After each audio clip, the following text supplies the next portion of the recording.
The lady, choking with tears, screamed and cried, but still begged her friend to say at least something.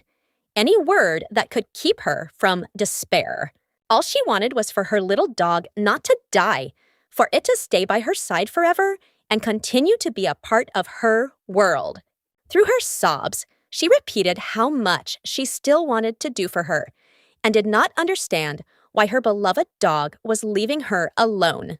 Koko knew she was just a stupid dog who didn't understand half of what her sister was telling her, but she felt one thing better than anyone else in the world. When her little sister was in a pain, when her heart was breaking with sadness, she always knew it. The lady couldn't resist hugging the dog and declared that she loved it very much. Many years ago, she ran out onto the road and threw herself under a passing carriage.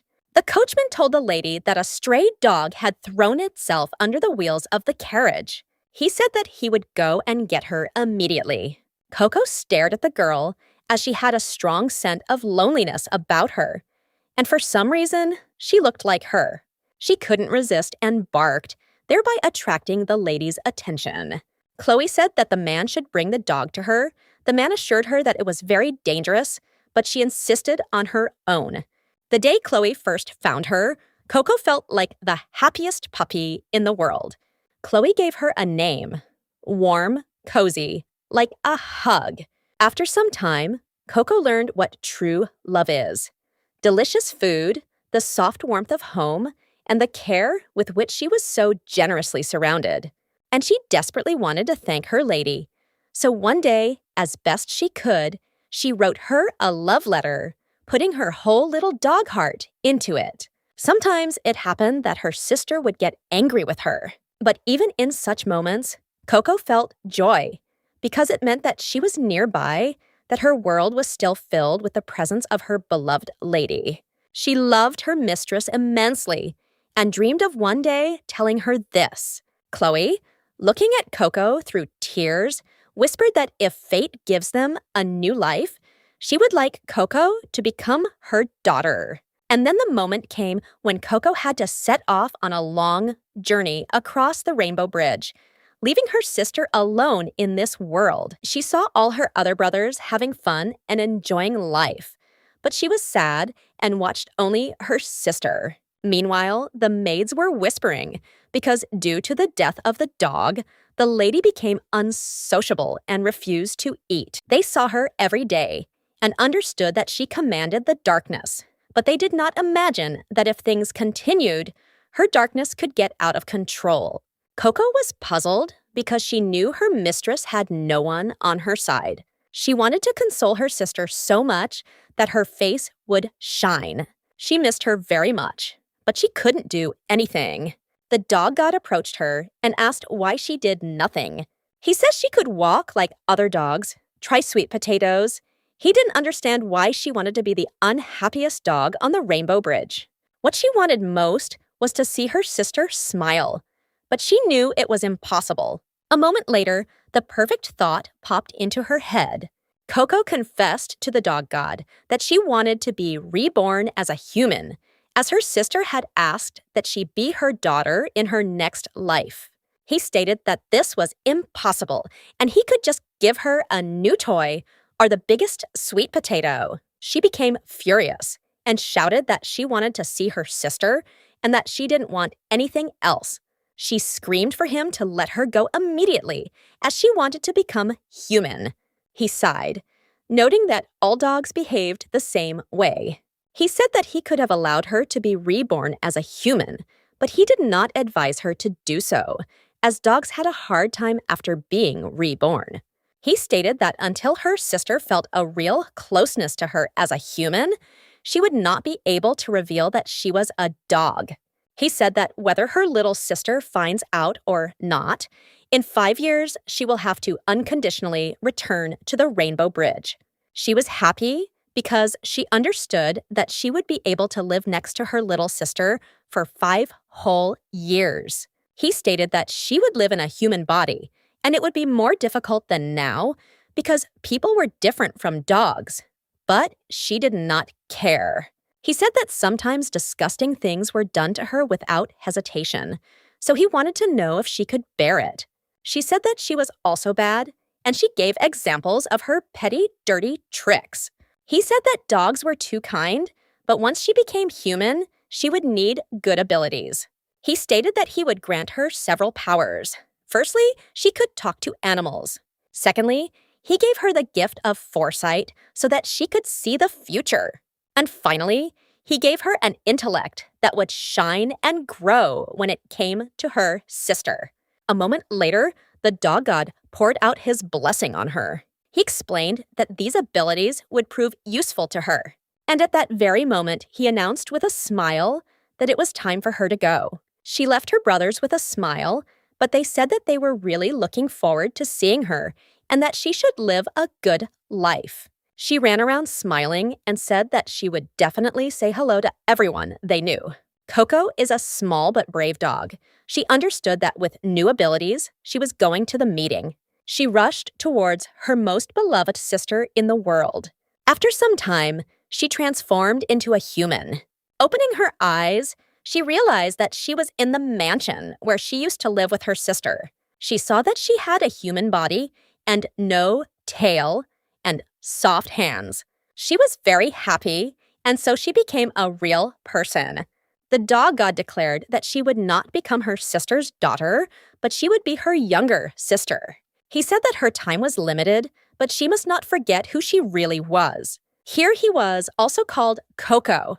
She lived by the sea in a village, and then she was adopted by the Duke's house. Now she was only 5 years old.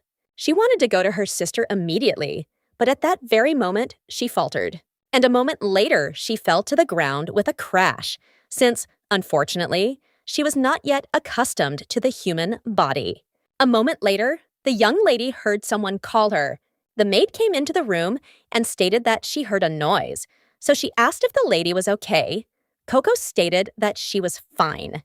The maid asked with a smile if she should help her pack her things, since she would soon have to leave the mansion. She thought for a moment as she realized that she would soon be going for a walk. At that very moment, she declared with a joyful smile that she loved walks. The maid was taken aback and declared that this was not a walk at all. And then she showed her the notice of eviction and termination of adoption. She asked with bewilderment what termination meant. The maid was taken aback, not knowing how to answer the lady's question. A moment later, she stated that this meant that the young lady had to leave the mansion. She was shocked because she did not expect this. Recently, the ducal house received a revelation that they were to adopt a child blessed by God. With the help of the child's abilities, the line would prosper.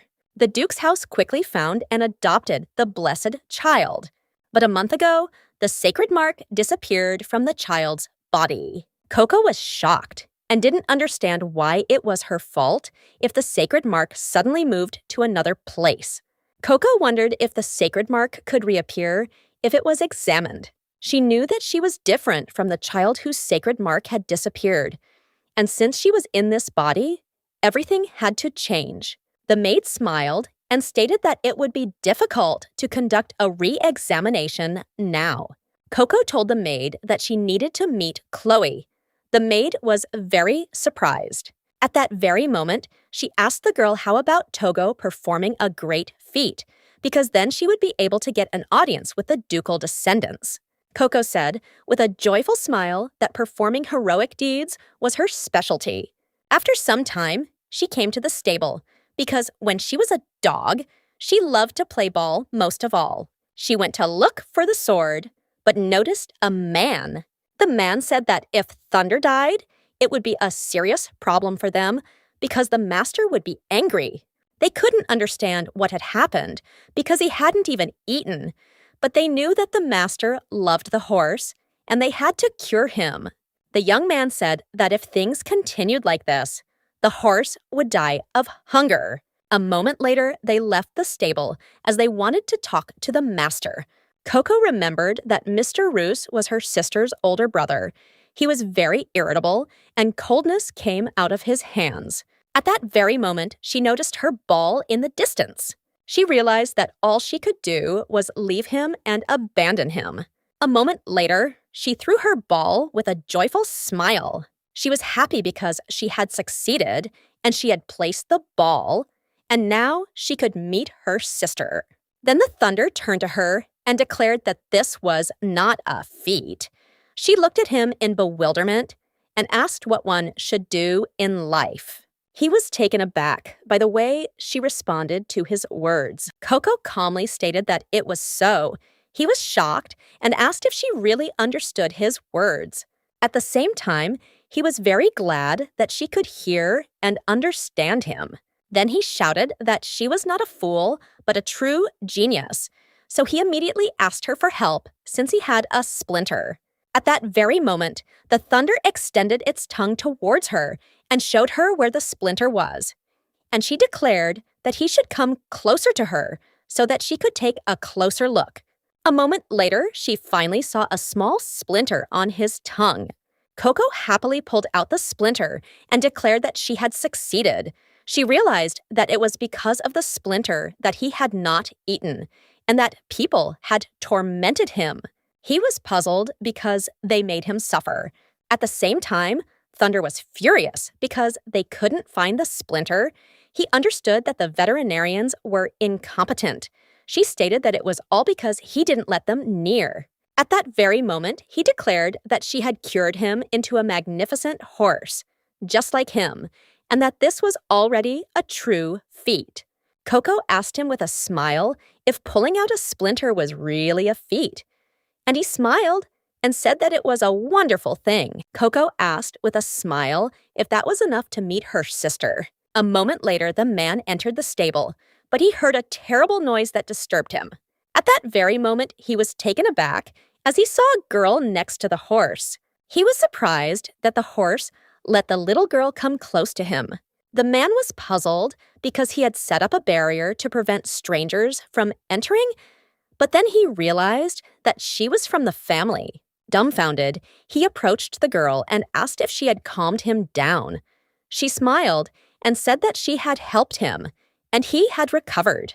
At that very moment, the man began to examine the horse from all sides. At that very moment, he turned his attention to the girl as he heard her name and realized that she was adopted and would soon be thrown out. He knew that this was luck, and for him, then looking at the girl, he said with a grin that he must immediately report everything to the master. He knew he could just take all the credit for it. She said she helped Thunder. At that very moment, the man picked her up and asked what she was talking about. He stated that she must have dreamed it. He did not understand what power she could have used to cure the thunder. At that very moment, he carried her out of the stable and declared that she had better return to her room and have a good rest. Koko was in shock as the stable door was closed in her face. She was puzzled because she had tried to accomplish a feat, but all her merits were appropriated by another person. At the same time, the young man was happily running around the stable as he wanted to see his master as soon as possible and receive his long-awaited reward. After some time, his partner also examined Grom. He was shocked and could not believe that he came to his senses so quickly. He looked at the young man with a smile and said that it was really amazing that he had managed to cure the horse. The young man, with his nose in the air, said that it was as easy as pie for him. But before he could finish speaking, a gentleman burst into the stable. The young man really wanted to know where his horse was. A moment later, he joyfully ran up to his horse as he wanted to hug him. But Thunder just walked past him, ignoring him. The young gentleman was shocked and did not understand where his horse was heading. Russ looked at his horse in bewilderment, since it had never done anything like this before and did not ignore him. But a moment later, the young man froze with bewilderment on his face. The young lady greeted the thunder with joy as it came to her. She hugged him with a joyful smile, as if she felt relieved that he was no longer ill.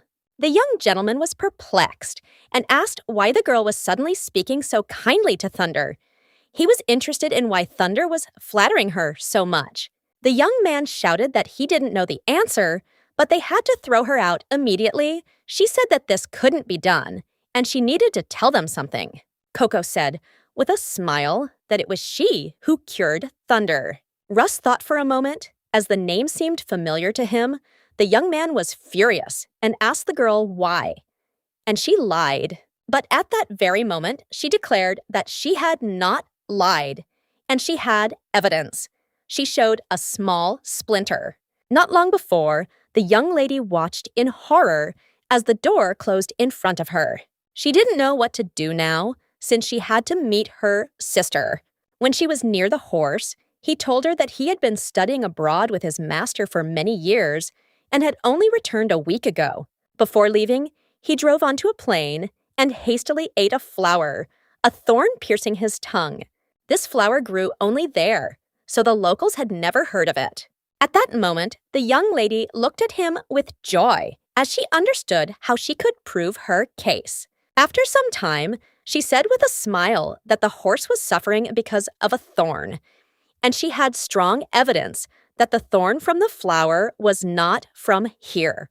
The young gentleman stated that this was so, since there were no wildflowers with blue thorns in these parts. He stated that his horse had started to get sick just on the way home to their duchy, so the timing fit. At that very moment, he realized that it was not just indigestion, but a thorn.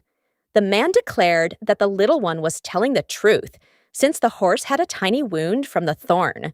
Then the man said that anyone who looked at the girl would understand that it was she who had flown the horse. The young man explained, as he understood that he would get into trouble because of his lie. Russ looked at the man with anger and asked if he really dared to lie to him. The man immediately fell to his knees and began to beg for forgiveness. The lady was taken aback because she knew that when the young gentleman was angry, it frightened her a little.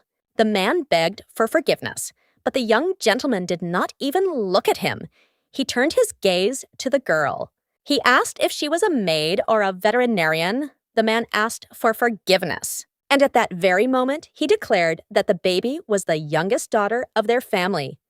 The young man was shocked. Russ was taken aback and sheepishly asked if he had actually had a child while he was studying.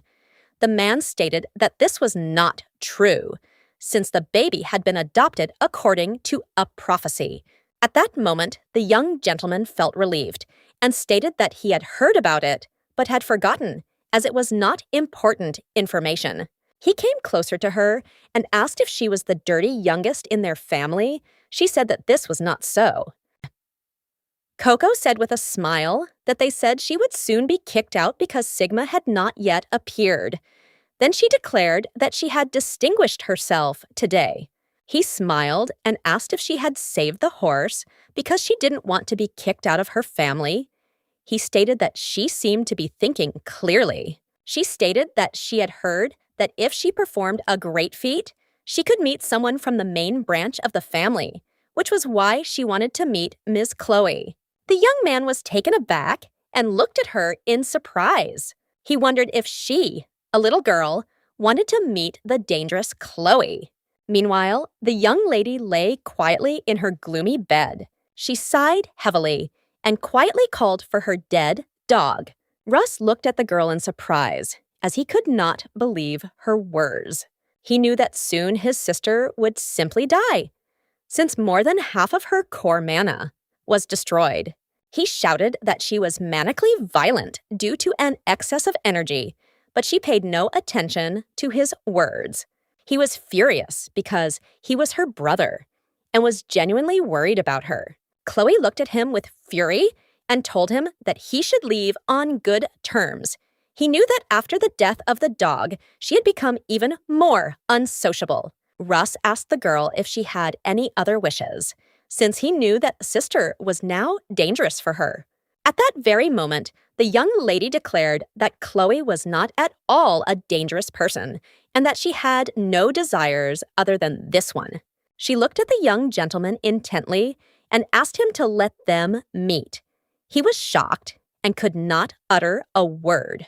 After some time, he still asked his assistant why the girl was rushing into the very heat of the moment. The man said that perhaps the lady and the child could become friends, but the young gentleman said that it was simply impossible.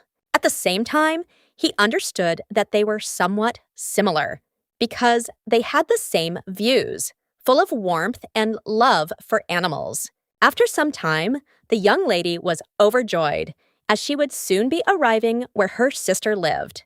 She said with a smile that she had picked a lot of wildflowers to give to her sister, but the maid was frightened and did not understand why the girl had chosen the remote house of Mistress Chloe. The maid knew that the mistress was a very scary person. The lady did not listen to her, and at that moment, she noticed something.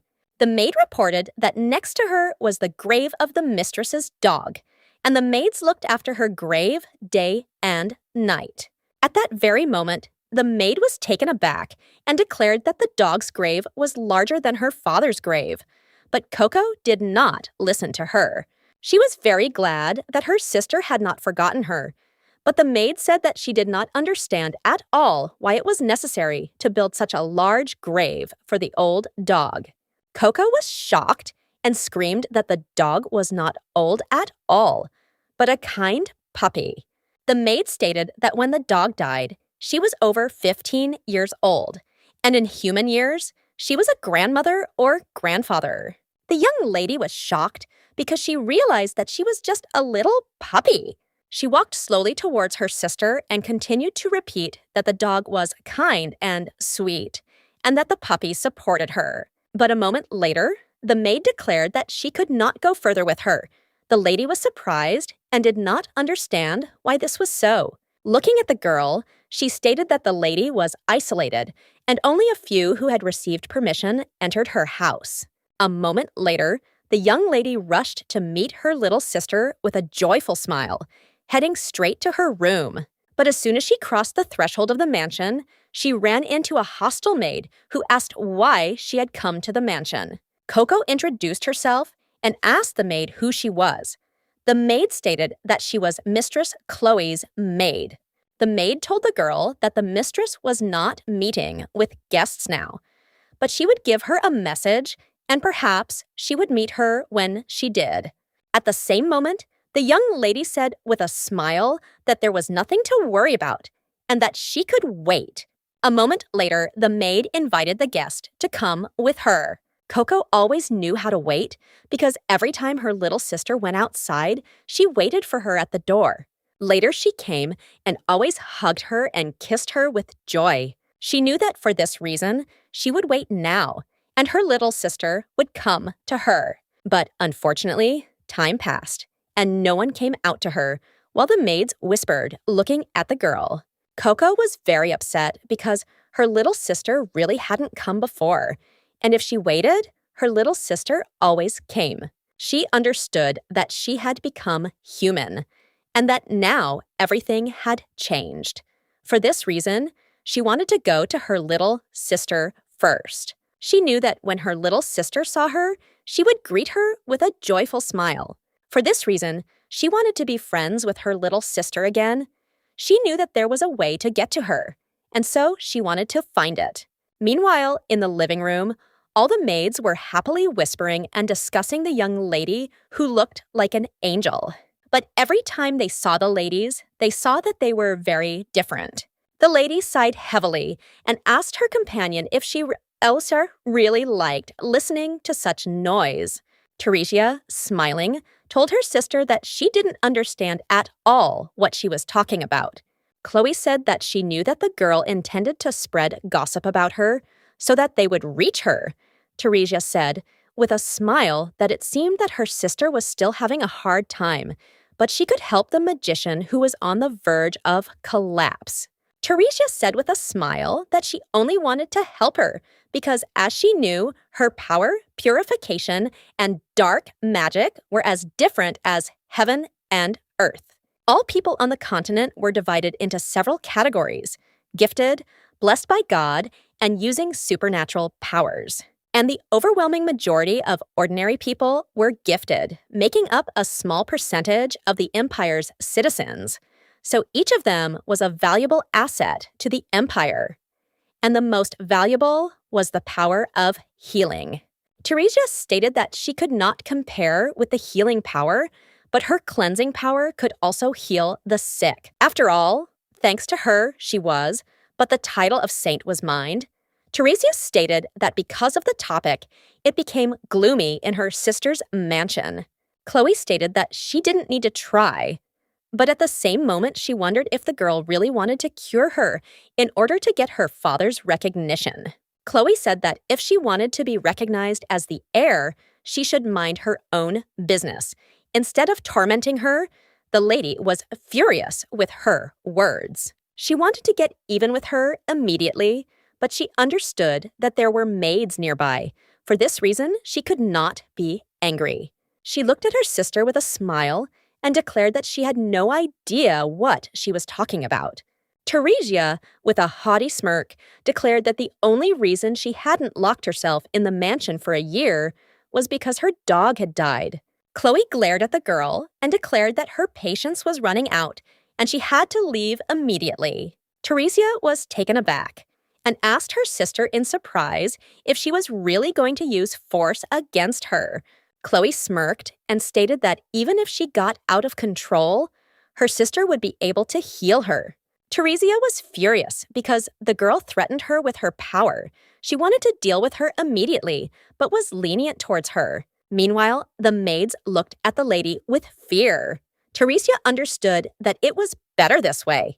Teresia said with a smile that she understood everything and that her sister was not happy with her experiences. She said that sister was not feeling well today, so it was time for her to leave.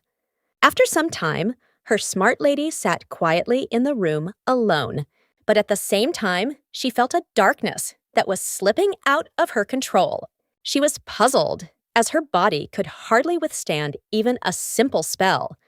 If she had known about this a year ago, she would not have believed her ears. All last year, she was asked the same thing, because she always wanted to become the Duke's heir.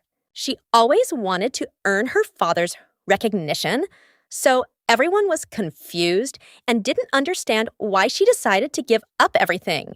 A year ago, her beloved dog died, and she witnessed how workers treated her body carelessly. She was furious and screamed that the dog was a member of her precious family, and they couldn't treat him like that. The Duke was furious because he saw that she had made a fuss over some little dog. The lady understood that this was not the case, and that this was not an ordinary dog, but her beloved and precious friend, because she was the first creature that loved her unconditionally. She was the only friend who expanded her world, and the family member she wanted to protect more than anything. She was not only an ordinary dog, she was her salvation in a dark world. The lady sighed heavily as she knew it was time for her to return. She turned around and felt the presence of her dog, and she was furious because she realized that most likely everyone was right, and she really had gone crazy. She knew what her dog's favorite toy was, what she liked to do, what she liked to eat. She remembered how her friend was waiting for her at the door. She still desperately searched for traces of her, and sometimes she realized that it would be better if she just died. Then she could meet her. A moment later, the young lady was taken aback as she smelled a familiar aroma. She looked into the distance in bewilderment and saw a small flower. Coming closer to the flower, she froze for a moment. Since she knew that her friend brought her this flower every morning, she became furious because she did not know who could have played a joke on her.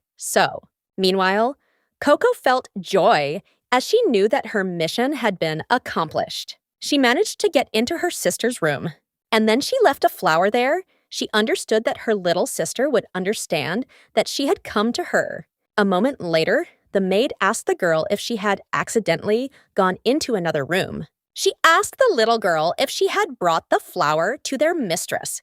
She smiled and said that she had, and she left it. She wanted to know if the mistress had found the flower, but she saw that the maid was furious, as they were not in the mood for laughing, since the mistress was terribly angry because of the flower. The maid shouted that if the mistress lost her temper, she could die, and not only she, but everyone else as well. The lady asked in bewilderment what they were talking about. The Southerner sighed and said that the lady had ordered that as soon as the culprit was found, he should be brought to her immediately. At that very moment, Koko blossomed before our eyes and asked if she could really meet the lady. The maid looked at the girl in bewilderment, as she did not understand why she was so happy. Koko was happy because she realized that the goal had been achieved. A little later, she was taken into the room and saw that her little sister was not there. She heard that the lady would return after dinner, but the lady was shocked and did not understand why it was so dark in the room. She looked around the room in bewilderment because she knew that her little sister did not like the dark. After some time, the young lady came to her room and found out that a little girl had come to her and left flowers. She told her to stay in the room, but at the same time she understood that most likely she was scared and had already run away. A moment later, the young lady entered the room and was stunned. As she saw a bright light, she knew that the servant could not have done such a thing. But a moment later, she saw one flower in a small vase, and coming closer, she also noticed a note. Koko wrote to the girl that the bells drove away all the bad things, but Chloe was a little puzzled. She didn't understand why the girl was writing to her, and she also noticed her terrible handwriting. At that very moment, she turned around because she heard a familiar sound. At that very moment, she froze. And at the same time, she became furious because she saw a little girl who reminded her very much of her dog. She was a little puzzled, but everyone had already approached her in order to wake her up. Koko woke up and called for her sister. Chloe froze for a moment as the girl reminded her of a dog. She didn't understand what was happening at all, and she felt like her heart was going to sink. Koko called out to her sister with a joyful smile, but a moment later, she sighed heavily and declared that her little sister looked like she didn't recognize her, even when she looked the same as before. But she was still glad that she was able to meet her sister. Chloe was puzzled and did not understand why the girl was looking at her with such a look. She had never seen such a joyful look on a person. They met for the first time today, but for some reason, she felt uneasy. Koko, without wasting a minute, introduced herself. The lady was shocked and did not understand why the girl was named the same as her dog, who had long since passed away. She sighed heavily and asked the girl if it was really she who put the flowers by the door. She said that it was impolite to enter a stranger's room and leave things. Koko immediately became sad and stated that her sister was not a stranger. She was a little upset because her sister did not recognize her. Koko said, with a happy smile, that she wanted to become friends with the young lady. Chloe stated that if she wanted to do this because the adoption was reversed, then she did not have the authority to help her. Koko stated that she did not do this because of the adoption, but because she wanted to learn more about the mistress's dark magic. She knew that the girl was mistaken because everyone only said bad things about her, because even her fiancé said that she was exceptionally capable. But the problem was that she was cruel and ignorant. When the young man said such nasty things, her dog became very angry and barked at him constantly. As he left, the young man said that she should be more flirtatious in her actions for their engagement, and she should not act like a dark magician. All the servants were whispering, as they knew that she could be a little charming, despite using dark magic. The young lady was pained to hear such words, but still, her little dog comforted her. It was hard for Chloe, because everyone hated her, even her fiancé and father, and everyone said that her mother died early because of her. She knew she was a dark mage, and so she wondered if it was true that she had messed everything up. She cried, but her faithful friend consoled her. Koko said, with a smile, that her darkness was great because it allowed her to see the shining stars. She wanted to tell her sister how cool she was. The lady was taken aback, as she had never heard anything like this before. Koko knew that the stars were in the sky during the day, but they could only be found on a dark night. She screamed that she really liked the young lady's dark magic even more than the light.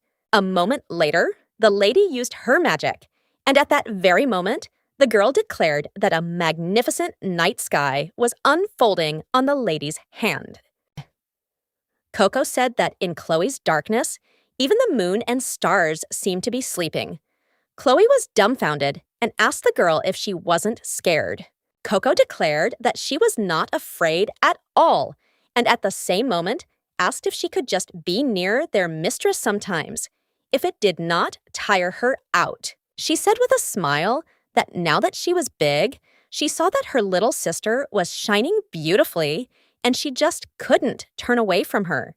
Koko looked at her sister and shouted that she had beautiful muscles that moved on their own, and that she could now walk more. She wanted to be close to her sister and visit her sometimes, as she intended to become her friend again. After some time, she came to her sister again, but realized that getting closer to her would not be easy. Recently, the lady told the girl that if she wanted to come, she had to comply with the conditions. Chloe looked at the girl closely and stated that she shouldn't call her sister because she didn't care whether she was adopted or not, but she wasn't part of their family. She said that the girl was not her sister, and there was only one person she recognized as her family. Koko was very worried that her sister was lonely now because she felt a strong smell of loneliness coming from her. To her regret, there was no soft blanket that her sister gave her, no warm hands for her sister, nothing. She knew that since she was not banned from entering her sister's house, she would be able to meet her relatives in the future and change everything. She knew she had to be strong so that one day her sister could smile at her with her happy smile. The next day, she dressed beautifully and announced with a joyful smile that she was going to see her sister. But a moment later, she heard some noise. The mouse quickly ran up to the girl and stated with bewilderment that she used to be a dog. She asked in surprise how he recognized her, but she was curious how she could talk to mice. He stated that she had received a blessing and could talk to all animals. At that very moment, the emperor of the mice, the ruler of all mice, greeted the lady. He declared that the god of dogs had called them from another mansion, and they had come to her. She was surprised and did not understand why he did not come to her himself, but sent mice. The emperor said that he was busy, so he acted in this way. At that very moment, he declared that he had received a mission from the dog god, and the time had come to tell her about the future. Koko remembered that she could now see the future. Koko said with a joyful smile that she didn't know the future, but he had to tell her everything. The emperor stated that she had a good reaction, but first she needed to pay attention to something. He stated that the future can only be seen once and only in relation to her sister, so she must watch everything carefully and remember everything clearly. At that very moment, the lady declared that since the future would be about her sister, she would remember everything. A moment later, the preparations were complete, and the young lady fell into a short sleep. The Duke looked menacingly at the girl and asked if it was because of Chloe that the Duke's younger brother had gotten out of control. Teresia immediately declared that it was true because she had seen how sister used the darkness. Koko was shocked because she knew her sister would be persecuted and slandered. She screamed that her little sister had never done anything like that. But the Duke only angrily told his daughter that she was expelled from the duchy. Koko was shocked by everything that was happening. Koko looked in horror at her little sister, who begged her for forgiveness. A moment later, she returned to reality again, and the emperor asked what had happened because she was crying. Koko burst into tears because she saw that her sister had died. The emperor was shocked by her statement, so he asked if she had really seen a future in which she could not save her little sister. The young lady stated that it was, but she knew that everything was fine. She remembered her brothers who told her with joy that she should do everything possible to ensure that her little sister lived happily and lived with her, and later returned to them. She was upset because she didn't know what she could do in this situation. At that very moment, she declared that her brothers had declared that the future could be changed and her little sister would not die. The emperor thought for a moment, as this was very surprising, and then he said that the duke had said that they should close the gates for a while. He stated that the maids had already isolated the mistress in the mansion, and they also filled all their pockets with money. He assumed that the young lady was feeling very lonely right now, and Koko, in turn, was furious because the maids were treating her little sister badly. She understood that in the future, she saw that her little sister only became more unhappy. But she understood that this time, everything would be different. She knew that right now, her little sister was being tormented the most by her stepmother and stepsister. She couldn't deal with them right now, but she could teach the maids and their leader they sent a lesson. At the same moment, she stated that when it came to her little sister, she became very smart, so she was going to quickly deal with everyone. The emperor stated that as soon as she saw the future, her gaze became incredibly insightful, and she said with a smile that she was the most insightful of all. She also said that she saw the future, and the maids had a book where they wrote down all the stolen amounts. He asked in surprise if they really had a book of records of thefts. Koko said that they did, and if they could find it, they would be able to fire the maids. At that very moment, she asked the emperor to show her the secret passage, and later she would give him a double portion of cheese. She asked with a smile if he would fulfill her request. He smiled and said that for such a reward, he would do anything. But at that very moment, he shouted that he had not taken the bribe, but had decided to help her out of the kindness of his heart. After some time, he asked her with a smile if she was ready for a change. Koko smiled and said that she was ready for anything. At that very moment, the emperor declared that they had to refine the plan.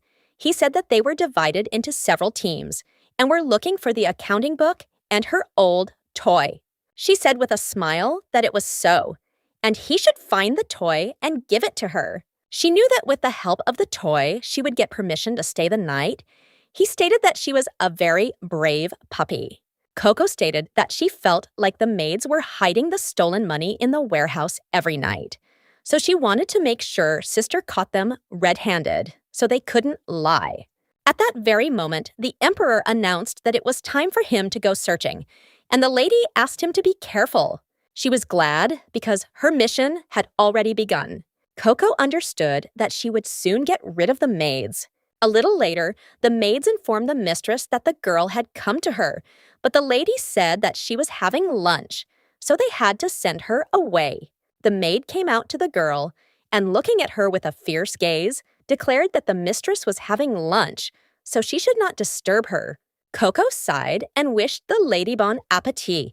The lady was a little surprised by such words. She was puzzled because the maids were bringing her spoiled food because she could not taste it due to the side effects. She was a little puzzled, as she didn't want to pay attention to it, since the anniversary of her dog's death was coming up soon. A moment later, all her thoughts vanished as the lady entered her room. Chloe looked at the girl in bewilderment and asked why she came to her again. Koko stated that she came because of the toy. Koko said that the young lady had lost something, and for this reason, she wanted to return the small ball to her. Chloe was taken aback when she saw her dog's favorite toy. She didn't understand where the girl got it from, since it had been lost for a long time. Koko said, with a smile, that she saw the mice dragging the toy. Koko said the mice hit her, but she was actually very good at catching mice. The young lady looked at the girl in bewilderment and asked what she was getting at. Koko asked if she could stay with the lady for just one night, since the mice appeared at night, and as soon as they came out, she would find another toy again. The young lady sighed heavily as she heard complete nonsense, but she knew that if her dog had another favorite toy, she might be able to find a trail she didn't know about. She sighed heavily and said that she agreed with the girl, but only today she must catch the mice. The young lady shouted with a joyful smile that she would definitely catch them, but in the meantime, she would disturb her a little. At that very moment, she approached the table and smelled a rotten smell. She hurriedly went to the window as she noticed that the sun did not penetrate into their room.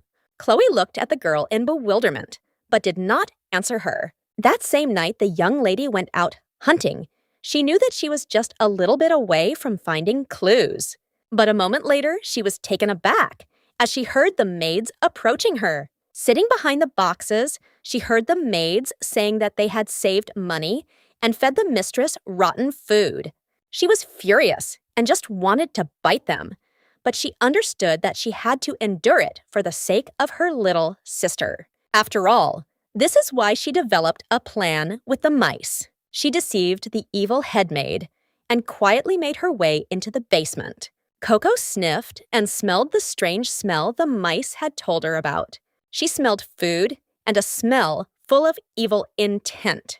A moment later, she saw the place where the smell was the worst. She came closer and noticed the evil maid's ledger. She knew that now she could be near her sister and still get the maids out. At that very moment, the young lady hid the book and decided to leave this place as quickly as possible.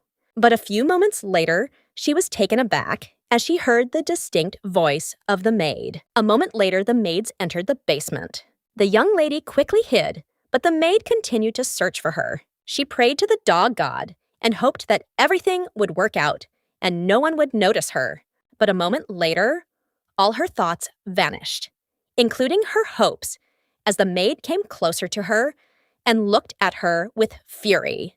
Koko couldn't resist and screamed when the maid picked her up by the collar of her clothes, and the maid mockingly declared that the girl had cleverly hidden herself. At that very moment, she looked at the girl and told her partner to go get the headmaid because they needed to decide what to do with her. Koko was shocked and realized that she was in a bad situation. Because she was spotted by the nasty maids, she understood that she should not reveal to Togo that she found the recordings. At that very moment, the maid carelessly threw the girl to the ground, and she fell with a crash. The maid looked at the girl closely and asked if she hadn't been taught that good girls should go to bed early. The maid was furious and wanted the girl to tell the whole truth, what exactly she saw and heard. Otherwise, she would have reported it to the boss and would have been immediately thrown out the door. Koko stated that she would not be kicked out and that she would still be useful. At that very moment, she showed a small toy and said that she had simply found a toy bone. She had her own plan prepared for this occasion. The maid asked in bewilderment if she had really gone down to the basement for a dog toy. She didn't believe the girl. At that very moment, the young lady went down to the basement and, looking menacingly at everyone present, asked what they were doing in such a place. Koko happily rushed to her little sister, while the maids looked at their mistress in bewilderment, as they did not understand how she ended up in such a place. Earlier, the lady told her sister that she would find the toy and immediately return to the room. Chloe stated that as soon as she found the toy, she should shout "bone toy." As she was leaving, the lady said that she would come for the girl wherever she was. Koko was very happy as she saw that her sister had really come for her. At that very moment, she showed the toy bone and declared that she had found it. The maids were shocked, but the lady said that they should be silent, but she praised the girl and asked for their pair for herself. The young lady stared at the little toy for a moment, but at that very moment, Koko announced that she had found a very suspicious book. Chloe took the book from the girl and said that they would discuss everything later, and now she had to go upstairs. At that very moment, she looked menacingly at the maids and called them. She was furious, but said they had to follow her. She sighed heavily and asked if they had fun, plotting in the basement every night. She said they shouldn't think she didn't know anything. The maid was shocked and didn't understand what had come over her mistress, as she had never paid attention to such things. She asked for forgiveness and asked her mistress why she had suddenly become interested. The maid said that the mistress knew about their embezzlement, Chloe stated that she knew about everything, but did not pay attention. But at that very moment, she remembered how they hit the little girl. She became furious and said that they should not have touched a small, defenseless child. They were shocked and wondered if she was really furious over a simple girl, since she hadn't cared about her before. The maid sighed heavily as she understood everything. She remembered the Duchess telling her to follow the girl, and it would be nice if she turned the whole house upside down. The maid told her mistress that she could count on them. She served the Duchess, and her anger did not frighten her. A moment later, she announced with a smile that she would return to the Duchess, because, as the lady knew, only the mistress of the house could punish the maids. She said with a smile that she would accept the punishment personally from the Duchess. Chloe looked at the maid with fury. At that moment, she looked intently at everyone present and declared that they had not learned the house laws well, since members of the family in a direct line had the right to punish servants with magic. She saw that they were very impudent, so without wasting a minute, she used her magic on the maids. Chloe looked at them with a predatory grin and declared that they could scream as much as they wanted until tomorrow morning, because she could take pity on them and forgive them. Then she heard a terrible scream and a plea for forgiveness. But the young lady paid no attention to them and hastily rushed to leave them alone with the nightmare. Usually she would leave everything, but this time she was furious and wanted to punish them. And moments later, she felt terrible pain. The lady realized that she had spent too much magic, which is why she heard a ringing in her ears. But a moment later, she saw her beloved friend in her memories. Chloe was furious because she felt endless pain. She fell to the ground with a crash and, sighing heavily, called for her dog. But a moment later, she was taken aback because she did not understand what had happened. The lady was shocked because her pain was gone. She couldn't believe that the side effect disappeared so quickly. Meanwhile, the young lady sat quietly surrounded by the night. She was upset that her little sister didn't come to her. She wanted her little sister to praise her for catching the maids. At that very moment, the young man said with a smile that the lady had given her the potion because she had heard that the girl had been hurt. A moment later, the young man used the potion on the girl. She looked at him with a smile as he healed her. She knew that she would have to do without meeting her sister and her caresses today. But she knew that sister was still as warm as the sunlight. She knew that someday her sister would tell her that she loved her more than anyone in the world. But today, she wanted to tell her herself. She mentally declared that she loved her sister more than anyone in the world and at the same time wished her good night. The next day, the young man walked from one corner to another in agitation as he was worried that the girl had not yet returned. He was horrified and wondered if his sister had done something to the baby. Russ, in turn, presented the worst possible options. He understood that he needed to get to his sister as soon as possible. A few minutes later, he arrived at his sister's house, but was stunned when he saw a little girl sleeping on the steps. He was shocked and did not understand why she was sleeping on the street, but he assumed that his sister had kicked the girl out. Russ didn't understand how one could communicate like that with the one who had cured his horse. He quickly picked her up in his arms, and at the same time, he really wanted to tell his sister everything and take the girl with him. Moments later, he burst into his sister's house and angrily asked how she could do this to the savior of their horse.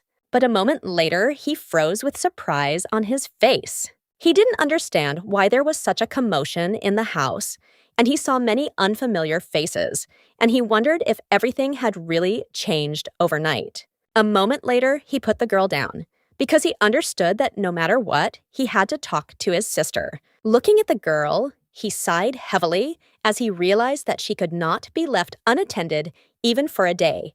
But at the same time, he saw that she was fast asleep, drooling. Russ looked at her in bewilderment and wondered how much longer she would sleep. He came closer to her and tugged at her face, noticing that she was all dirty. Russ sighed and stated that it seemed like his sister had kicked her out. He didn't understand what it was about his sister that had hooked her so much. But as soon as he uttered the name of his sister, young lady, we quickly came to our senses. Russ was taken aback as she frightened him with her quick awakening, while the lady did not pay any attention to him. She only concentrated on searching for her sister. A moment later, she finally saw him and asked if he had carried her into the house while she was outside. He always skillfully asked what she had done to get kicked out. She stated that no one had kicked her out, and she had simply left. He looked at her menacingly and declared that this was what was called kicking out. Koko looked at the young gentleman in surprise, while he said that she could go to him and he would buy her everything she wanted. A moment later, the young lady entered their room and told her brother not to bother the girl, as she had not kicked her out at all. Koko shouted with a joyful smile and called her little sister. After some time, they were drinking tea, sitting at the table, and the young man asked his sister if she hadn't thrown the girl out, why the girl was sleeping at the entrance. Chloe was very surprised, and she stated that she had ordered a separate room to be prepared for her. Koko was puzzled and did not know what to answer them. At that very moment, she said shyly that it was beautiful outside the window, and she went out to look, and since the sun was warm, she fell asleep. The young gentleman sighed heavily as he realized what had happened. Chloe smiled and asked the girl what the point of going out to watch was if she was falling asleep. The young master was shocked because his sister smiled. He looked at them closely and noticed that the gloomy mansion had become brighter. Russ was very surprised, and at the same time it seemed to him that they had returned to the time when his sister was filled with happiness. Russ immediately declared that he had come to his sister in the morning because he needed to tell her something. She coldly said that he could hand it over and leave immediately. He was furious, but still asked if she remembered the divine beast tiger that was brought from the Grand Duchy. He sighed and stated that he heard the tiger had escaped from its cage. She sighed and wondered if this was the tiger that her father had brought back during the Beast War. Koko asked in bewilderment what a divine beast was. The young man said with a smile that he would tell everything now because all the animals in the world were divided into 3 types. The first type is an animal, ordinary creatures. The second kind are divine beasts. They looked like animals, but were blessed by the gods and had special abilities, rarely, but they could form a seal with a chosen person. The last kind are the sacred beasts, sacred creatures that even appeared in the legends of their empire. But little is known about them, but they were incredibly strong. Koko asked if a very strong tiger had escaped. He said that it was true and that there would be a huge reward for capturing the tiger, but no one could find him. Chloe told her friend that by then she and her family would already be squeezed out, so she had to be careful. Koko understood that if she performed a feat, she would not be forced out of her family. At that very moment, a brilliant idea came to her mind. She stared at her brother and sister, who were quarreling with each other. At that moment, she asked, what if she caught the tiger, which was a divine beast? The young man laughed because he knew she wouldn't be able to catch the divine beast. He said their father only valued ability, but if she did, she would stay. Koko said, with a joyful smile, that in that case she would catch the tiger because she wanted to continue to be with her little sister. Chloe couldn't stand it any longer and shouted at the girl not to say stupid things. She said that the girl was small and weak. She asked the girl if she really wanted to get into trouble again and get hurt. At that very moment, she could not stand it any longer and told all the guests present to leave because she was tired. Koko knew they didn't want her to catch the tiger, but she needed a challenge, so she had a brilliant idea. After some time, she gathered all her friends. At the same time, she said with a smile that they should listen to her carefully. Since she needed their help, she wanted to find out where the tiger was. But after she explained everything to her comrades, they were wildly horrified since they did not understand how she was going to catch the strong spirit. The emperor said with horror that if he attacks a mouse, the tiger will swallow it and not even notice. She asked in bewilderment why this was so. Since he was a cool imperial mouse, he stated that even great mice are not omnipotent. He screamed that his instinct told him to avoid the tigers and not to go in the direction where he was. She wondered for a moment which of the animals could help her. They said that no one would help her and that she would not leave unnoticed. Koko was in shock and didn't know what to do because she needed to find the tiger. At that very moment, they bowed down and asked her for forgiveness. Since they could not help her, they said that they instinctively knew where not to go. At that very moment, she blossomed before our eyes and asked the emperor to tell her the places where his instinct forbade him to go. She stated that there would certainly be a tiger in that place, and the emperor was taken aback as he had not expected anything like that at all. He was the great emperor of mice, although all beings must bow before him. He was now trembling very much, but at the same time he saw how Koko was happy and running towards the unknown. Koko said that as soon as the tiger appeared, he should hide. The emperor was scared, as he did not know what could happen. At that very moment, trembling with fear, he told her the right direction. After a moment, the emperor began to shout that they must leave. But the lady said that he did not need to worry, as she would not die and would protect him. Koko controlled the emperor and knew when they were going in the wrong direction.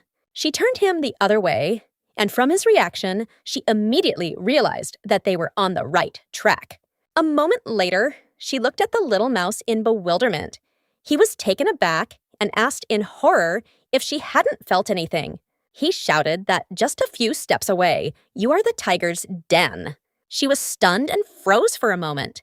The little mouse was shocked and felt wild fear. He screamed that this was his end, but he had great hopes for her. The young lady was shocked because she did not expect to see something like this. She had prepared a small bag for him in advance and, sighing, declared that he had done well and that as soon as it was safe, she would wake him. Looking into the distance, she realized that she had arrived at the exact place, since the mouse had fainted. But she realized that it would take her time to search. A moment later, the young lady went in search of the tiger. At the same time, she searched everywhere she could and called for the tiger. She did not lose heart and continued calling the tiger. But after a few moments, Koko's face sank as she realized he wasn't coming out to her. She didn't know what to do, but after a few seconds, she noticed a shadow and trampled grass. Koko looked into the distance in bewilderment as she did not understand why the grass was not moving. It seemed to her as if a huge animal was sitting there. She remembered that the spirit beasts had an ability. She realized that most likely the tiger had an ability, and for this reason, no one could find it.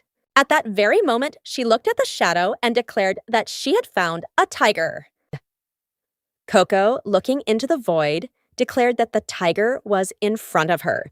Tiger was taken aback, as he did not understand how she knew that he was in front of her. She came closer to him and greeted him with a joyful smile, while the tiger was stunned, because he did not even take off his ability, and she managed to find him. But looking at the girl, he wondered why he didn't feel rejection. He wondered if the girl had some kind of unusual ability. At that very moment, he scratched a few words on the ground and asked if she could see him. She cried out with a smile as she saw the inscription. Koko stated that she did not see the tiger, but she saw the letters and could read them. She did not understand how the girl could read her words. Koko stated that she could talk to animals. Koko, smiling, said that she came for the tiger, but at the same time she asked why he ran away. She stated that they should go back, and she would introduce him to her sister so that they could play. She sighed and said that there was no need to do this. Since no one wanted to see her, she was in shock, did not understand what had happened. She lived in very cold lands and killed monsters. She assumed that everyone was afraid of her because of the war with the monsters, because even other guardian spirits avoided her, and people did not talk to her. But there was still one person who looked at her with a smile. She stated that this was probably why she was able to get rid of her body, but still no one was interested in her. Koko realized that the tigress was suffering, and she was lonely and sad. She sighed and declared that even if she went with her, no one would want to see her. At the same time, the young lady stated that this was not the case, and that she was interested in her. Koko said that it must have been very difficult for her to live as a lonely tiger. Koko said, with a smile, that she actually looked for her at first because she wanted to be a little sister to her little sister. But after hearing her story, she changed her mind. She looked intently at the tigress and declared that she would like to become her friend. The tigress was very shocked by her words because she saw a person who not only spoke to her, but also wanted to become her friend. She looked at the girl in surprise and asked if she would really become her friend. The young lady smiled and said that it was so. Koko said, with a smile, that she would hug her to warm her frozen heart and make her happy, so she wanted the tigress to go with her. At that very moment, she remembered the boy who, with a gentle smile, said that he would visit her sometimes, and she should definitely wait for him, because that was his promise. At that very moment, her expression changed, and she declared that she could not go because she had something she had to do. A moment later, she turned around and, using her power again, asked the girl to come back. The young lady was shocked. She wanted to talk to her a little more. After some time, she sat quietly and thought about what the tiger really wanted. She could give her tasty food and fun games. A moment later, she came to her senses as she saw the young lady. Chloe asked the girl in surprise if she had already dug through everything while trying to catch the tiger. Koko looked away, embarrassed, and stated that it wasn't so. Chloe said that the girl didn't know how to lie, and she had already heard about everything. Chloe looked at the girl sharply and stated that it was none of her business and that she should now quietly go home. Koko knew that she had to do this to stay with her sister. And after just one moment, it dawned on her. She finally understood something important. She remembered how the tigress said that the guardian spirits avoided her, and people did not speak to her at all, except for one person. Koko looked into the distance with a joyful smile as she realized that the tigress, like her, had someone dear to her. At that very moment, she stood up and told her mistress that she would soon return. The young lady looked at the girl in bewilderment as she realized that she was about to do something again. After some time, the young lady ran to the tigress and declared that she had realized something. She looked closely at the tigress and asked if she was really looking for the friend she wanted to find. She asked the tigress if she really wanted to see a man, and so she ran away from them and hid. Koko said that the tigress could go with her, and she would help her find a friend.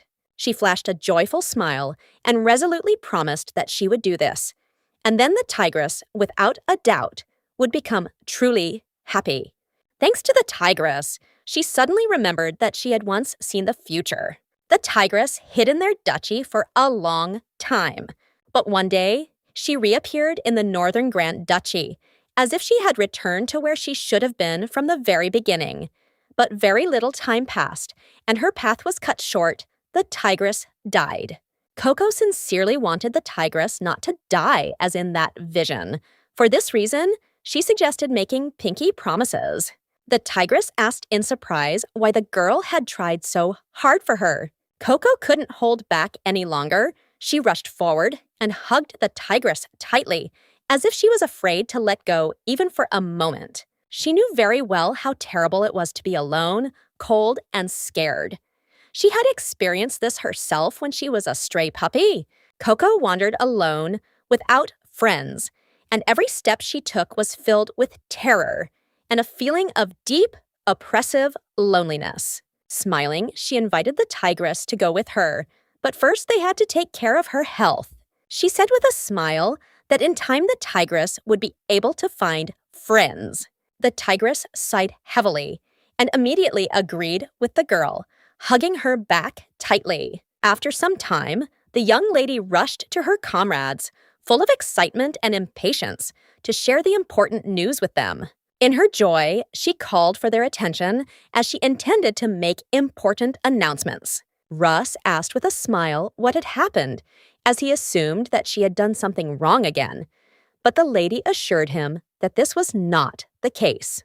With a joyful smile, Koko exclaimed that she had brought the sacred tigress of the Duke of Ardos. The young men looked at her in bewilderment. They didn't see the tigress at all. Then they all declared in one voice that they had seen nothing. She screamed and said that the tigress was invisible. A moment later, the lady turned to the tigress and quietly informed her that everything was now safe, and she could show herself. Everyone present froze in surprise for a moment as the true form of the tigress appeared before them.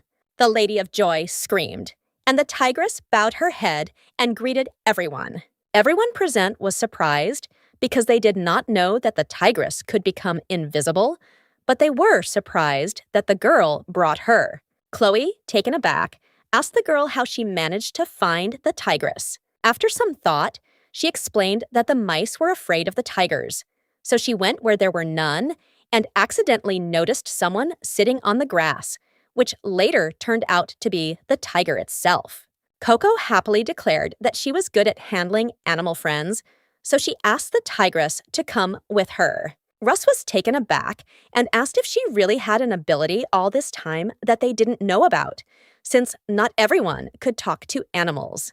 At that very moment, the man realized that she had healed the horse because she knew how to understand and talk to animals. Russ, overwhelmed with joy, picked up the girl in his arms and praised her, adding that she could become their little sister. She asked with a joyful smile if she could really become Lady Chloe's sister.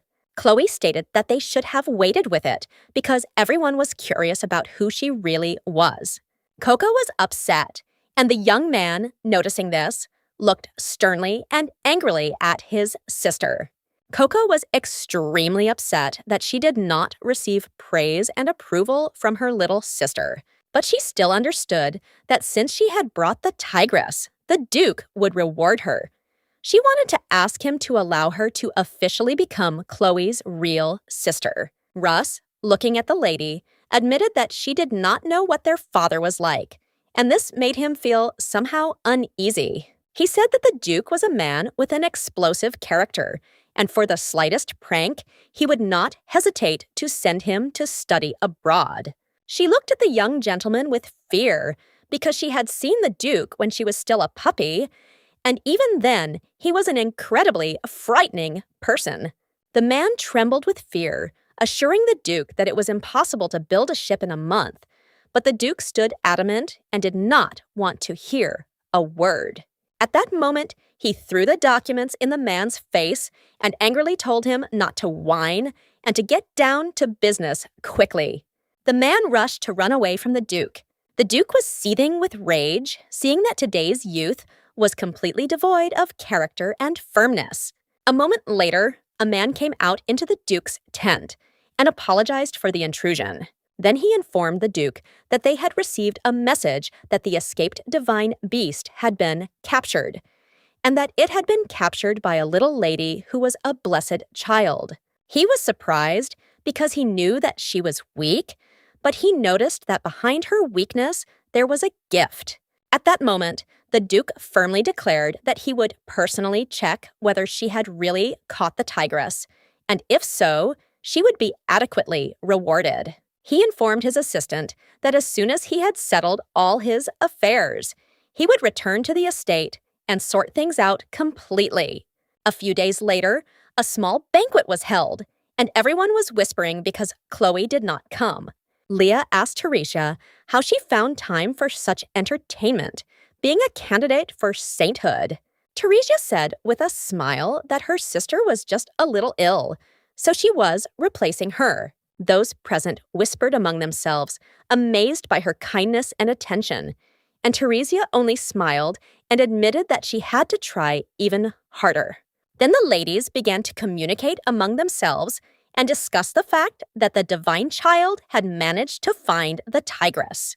Teresia smiled as she noted that there were many gifted people in their family, but inside she was seething with rage, wanting the girl to be kicked out. She knew that the girl often visited her sister, and at the same time she assumed that this was her last act of despair.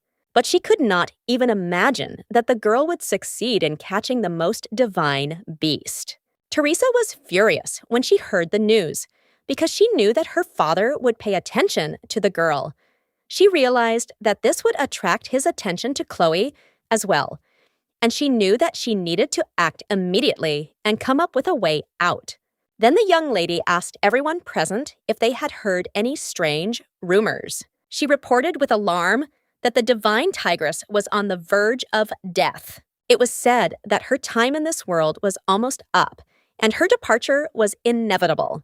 Teresia, unable to contain herself, smiled and asked curiously if this was really true. Koko approached the tigress and noted with concern that she had heard about her illness, but was primarily interested in her health. She noticed that the shadow of death had appeared under her paws. They called her the Black Lion. They said that this mark appeared on spirits before their death, and the one who was touched by the Black Lion would soon die. Her heart was full of sadness.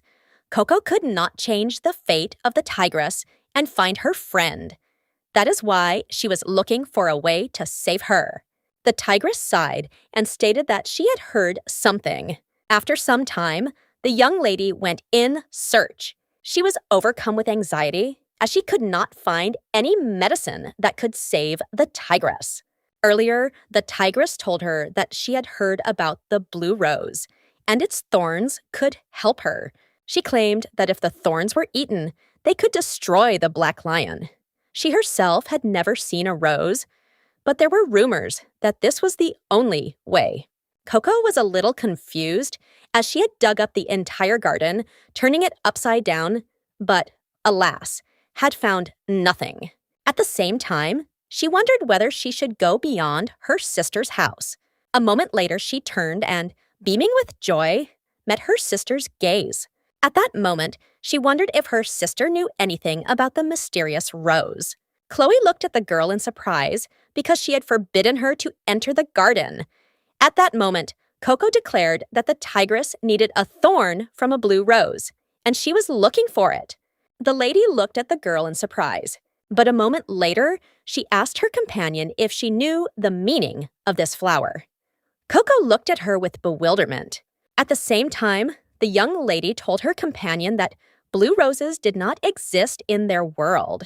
Koko was stunned by what she heard, because she understood that the rose was the only thing that could save the tigress. Chloe looked at the girl closely and told her not to lose heart. She sighed and stated that there was something. Koko looked at her in surprise. Chloe explained that it wasn't the rose itself that was meant, but its thorns, and so she decided to show the girl something. Hearing this, Koko felt a surge of hope. Chloe looked at the girl with a tender smile because she saw that she was spontaneous. She looked at Koko. The girl scurried back and forth like a puppy, carried away by her every thought, and at the same time seemed surprisingly cute. After some time, the young lady looked at the hydrangeas in surprise. Chloe looked closely at the beautiful flower and declared that it was a metaphor. After all, the stamens of the blue hydrangea were called the thorn of the blue rose. Koko happily noted that Chloe knew a lot. She kept shouting that Chloe was a true genius. She sighed heavily and called the girl's name. Koko cried out her name with a joyful smile, and the lady told the girl that she was not that Koko. Chloe told the girl that her dog loved flowers, and from her, she learned all the information about them. She said that her favorite ran around the garden every morning, For this reason, they explored every corner of the garden. She sighed and told the girl that this was the reason she asked her not to come to the garden. She sternly declared that the girl was trampling the grass and that her pet's tracks disappeared when others walked over them. Koko realized that she was upsetting her sister, and this made her sad because she was trying to come back to make her sister happy. Plucking up her courage, she asked the lady if she was sad because she was not there. Chloe said sadly that she didn't want to see her traces. She wanted to stop chasing shadows and hug her at least once. She wanted to feel that feeling of warmth again. Koko looked at the lady with sadness and realized that she had been crying while she was gone. Chloe pulled away from the girl and declared that she had already found everything she was looking for.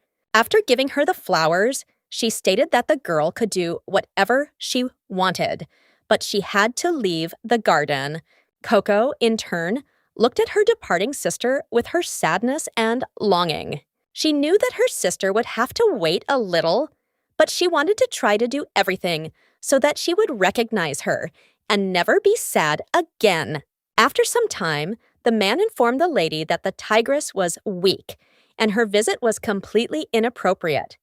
But she calmly replied that she was able to help the tigress because she had a special gift. Leah said with a grin that her gift allowed her to feel not only human emotions, but also the sadness and joy of animals. She said that Lady Teresia had told her to test the beast with the gift, so he had to open the door. He was shocked and knew he couldn't object to her. While they were arguing, Koko came out of the room and stated that she was looking after the tigress. Then the young lady was taken aback, as she was close, but did not feel any of the beast's emotions. She assumed the worst, and so without hesitation, she burst into the room. Entering the room, she saw the body of the tigress and realized that she had died, while realizing that everything had turned out extremely well. After all, her mistress had previously said that she must get rid of the blessed child and Chloe with one blow, while she had stated that it would be better if the beast died. Leah looked at the girl with a satisfied grin and asked what she was doing. She also stated that she now understood Teresa's concern. Leah stated that something unfortunate had happened to the tigress and that they must arrest those responsible. After some time, the young people learned that Koko had been arrested, and they exploded with anger upon hearing this.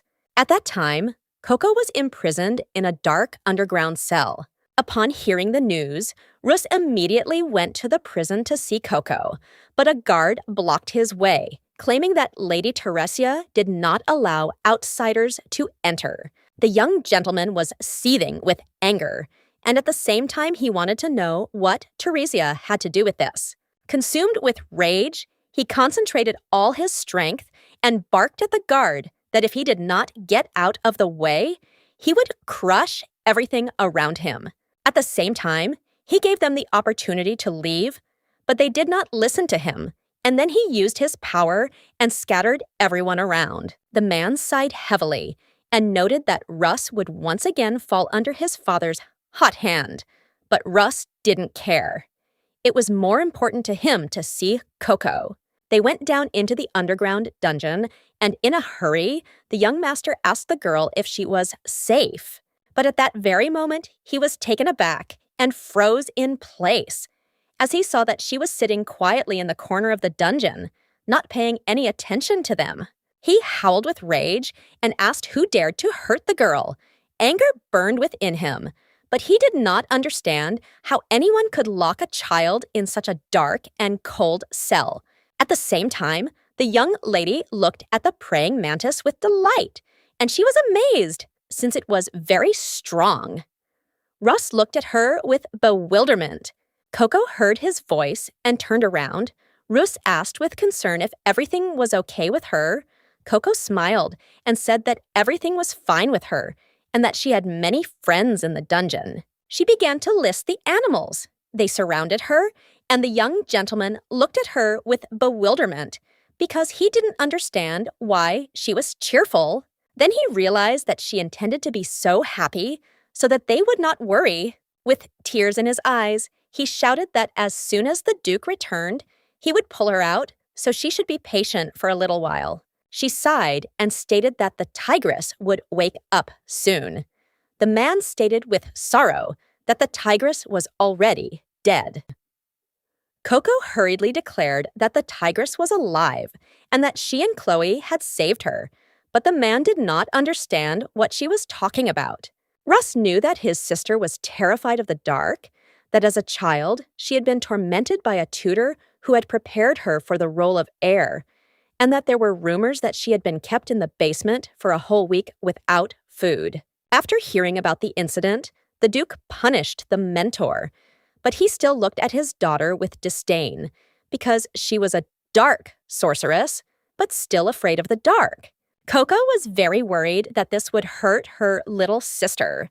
After all, before she always came to her sister and supported her. The lady looked closely at the girl and said with a serious expression that she had to ask several important questions. She asked if the girl really had not killed the tigress. Koko said that the tigress would return to them in a few nights. Chloe sighed and said that she believed her, but a moment later she asked the girl if she was cold.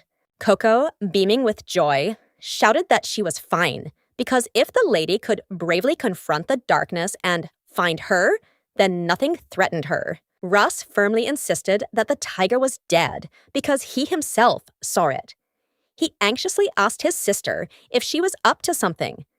Chloe only asked her brother to shut up and move away. Then she used her power and destroyed the prison bars. The young gentleman was astonished, and the lady said that he should look after the child since she had to go away.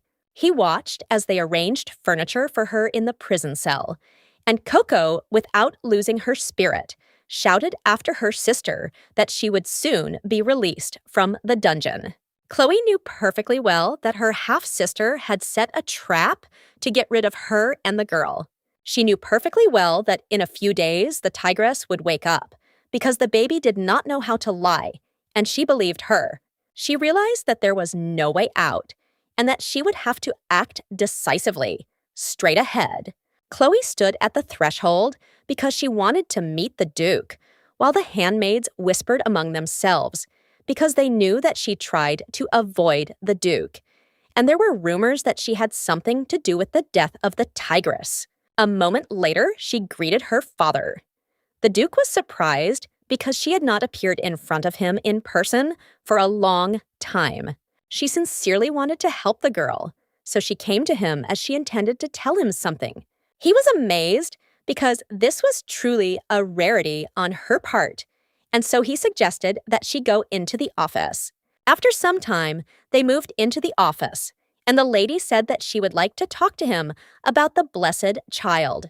He said that she had killed the spirit beast. For this reason, the interrogation would begin immediately, and she should not interfere in this situation. The young lady, in turn, had a different opinion. Then she stated that the girl was not guilty at all, but he demanded proof from her. Chloe glared at her father and stated that the girl said she did nothing of the sort, and the Duke became furious. She did not give in to her emotions and asked her father to postpone the interrogation for a few days. And then the girl would prove everything herself, while she said that she would not interfere. The Duke looked at his daughter in surprise, as the fire appeared in her eyes again. He did not understand what was happening at all. He sighed heavily as he knew that his daughter was clinging to life again, so he agreed to her demand. She bowed and thanked him for such a thing, but also stated that she would shut the mouths of anyone who gossiped, and he should not pay attention to such a thing.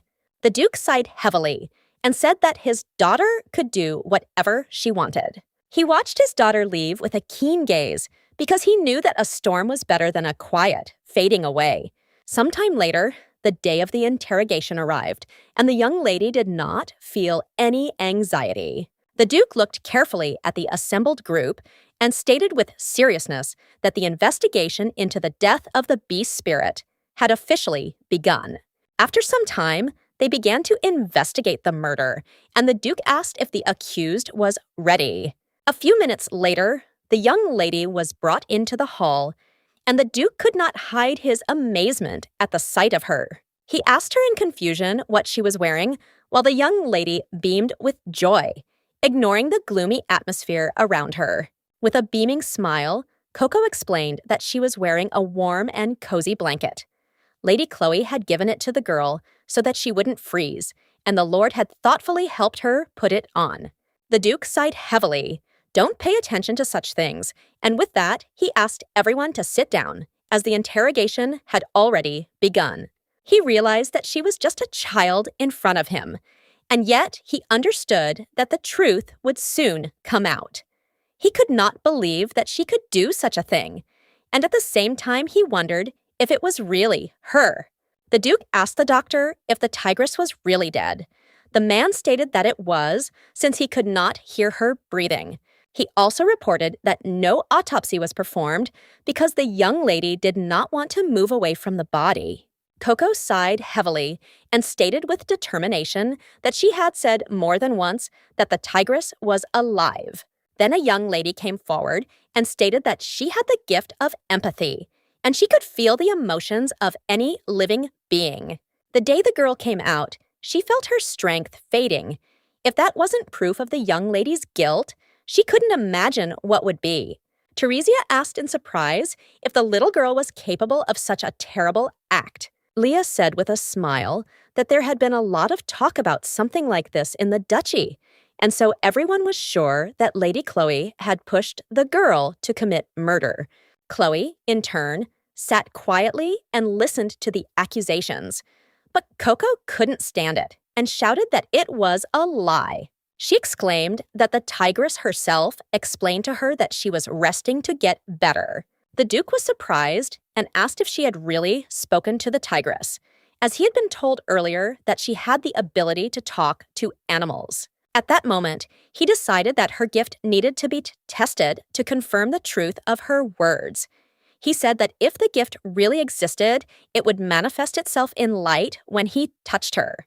The young lady, in turn, agreed to everything, while the Duke knew that before his strength, she would not be able to lie. Everyone froze, holding their breath, waiting to see what would happen next. A moment later, she looked at the Duke in surprise and asked if he had already done everything, since she had not felt anything after the manifestation of his power. Leah mockingly stated that this was a typical reaction of someone without a gift, while the young gentleman shouted at her to shut her mouth.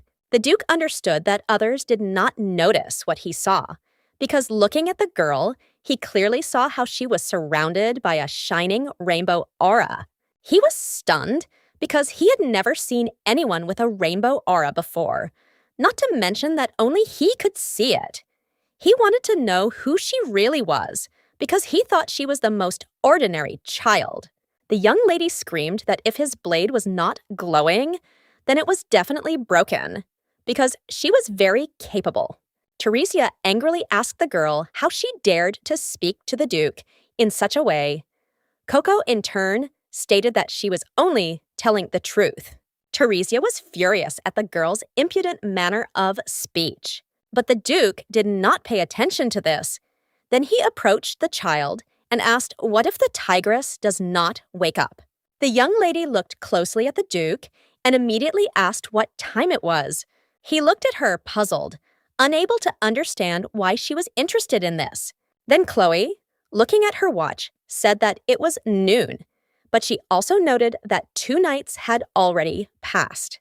Koko sighed with relief and exclaimed to everyone present that this was great news, but she warned them to be prepared, as the tigress intended to appear right at the meeting. A moment later, they heard the wild roar of a tigress. Everyone present froze in place, as they did not expect to see such a powerful beast. Chloe, in turn, looked at Koko with a satisfied smile.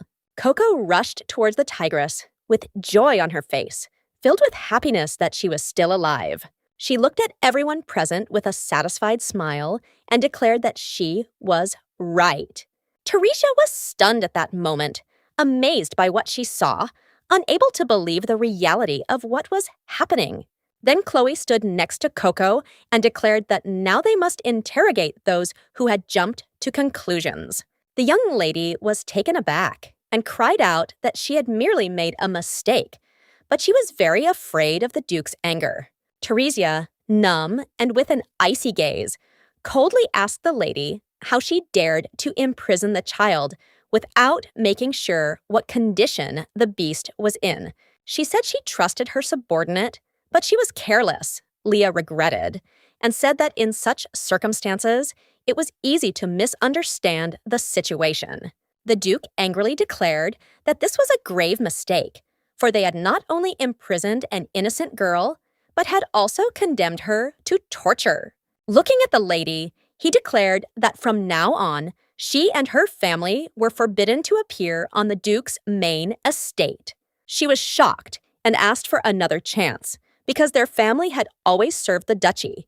As he left, the Duke declared that he did not need the false devotion of greedy cowards. The young lady was shocked by what she heard. The Duke came closer to their girl and with a gentle smile stated that she deserved an apology for everything that happened. He wanted to know what she wanted. He declared that she deserved a reward for saving the beast, and the young lady beamed with happiness. She screamed with joy and asked if she could really ask for anything. He said with a smile that he would fulfill her every wish. Then she turned around and looked at Chloe with a satisfied smile. Although Koko sincerely dreamed of being Chloe's sister, she knew there was something more important. Her sister was still tormented by a fear of the dark. For this reason, she looked at the Duke with a smile and stated that she would like her, Chloe and the Duke, to have breakfast together every morning. Taking their hands, she smiled with soft warmth, and everyone present froze. Father and daughter looked at her in amazement, unable to believe what was happening. The Duke asked in surprise if she really wanted them to have breakfast together every morning. Koko said, with a smile, that it was true and they should be together.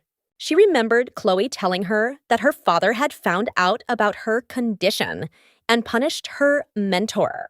However, the young lady still strove for something else. Her soul longed for one thing, for her father to hug her, whisper words of comfort, and assure her that everything was all right, that he was always there.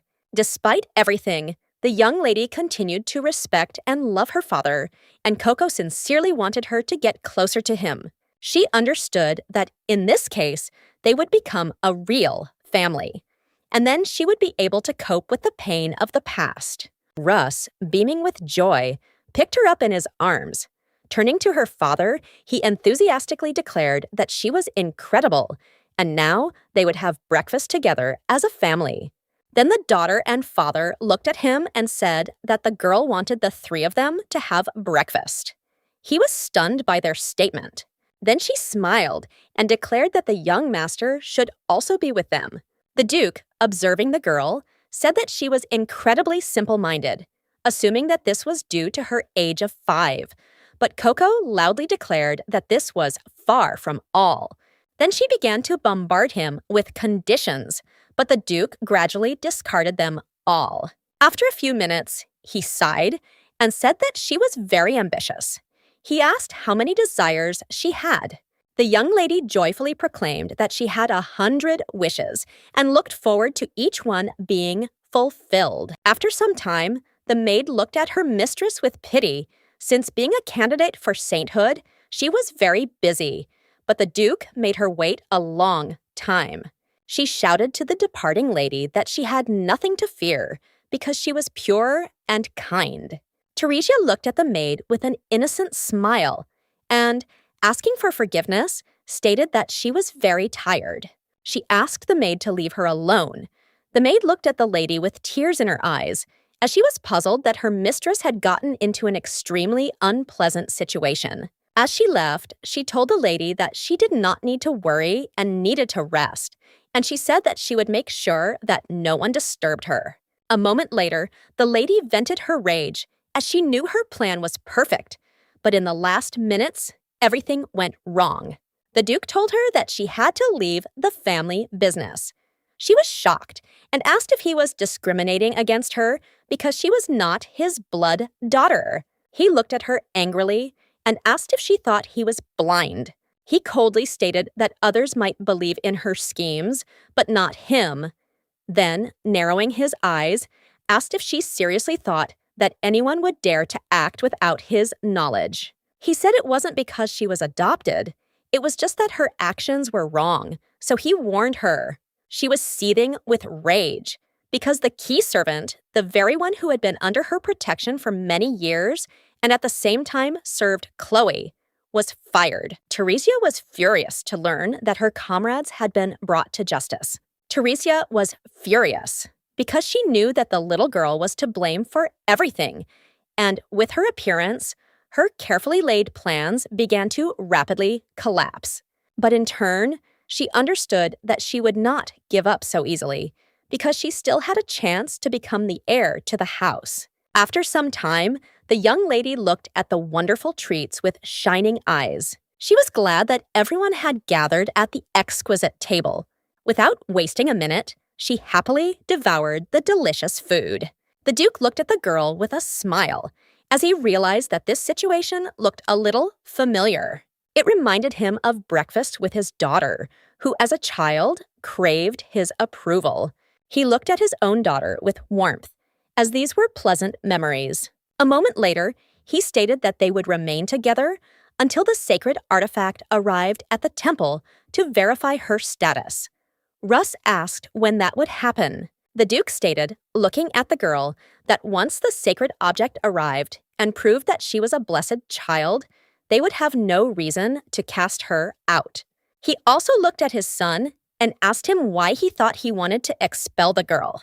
The Duke said that his ability had responded to the girl, and if she had the ability, then the chances of becoming a truly blessed child were higher. Koko stated that she had abilities and would be a blessed child. The Duke looked at her with a smile as he liked her confidence. He also looked gloomily at his son as he said too much, while the young man asked for forgiveness and said that such a thing would not happen again. Russ said with a smile that Koko was still a sweet and inconspicuous girl. Koko puffed out her cheeks and declared that she was not inconspicuous. At that moment, the young lady couldn't help but burst out laughing. Koko looked at her sister with a satisfied smile, as her plan had worked after all. At that very moment, the Duke looked menacingly at those present and declared that no one should enter the northern wing of the estate. They looked at their father in bewilderment, since everyone used to go there. The Duke stated that a high-ranking guest from the Duchy of Rivera was staying there. He reported that the Duke asked Teresia to treat her youngest son, so the treatment would begin soon. Russ was shocked because almost nothing was known about the boy's illness, and there were rumors that he had been suffering for several years. The Duke sighed and told his son not to argue with his decision.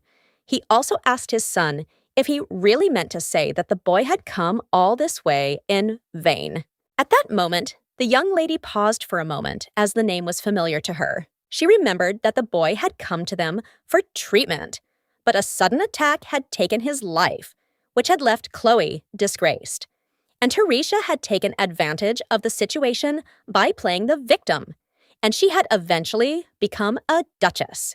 Russ sighed heavily and asked if Teresia would really become the duchess consort.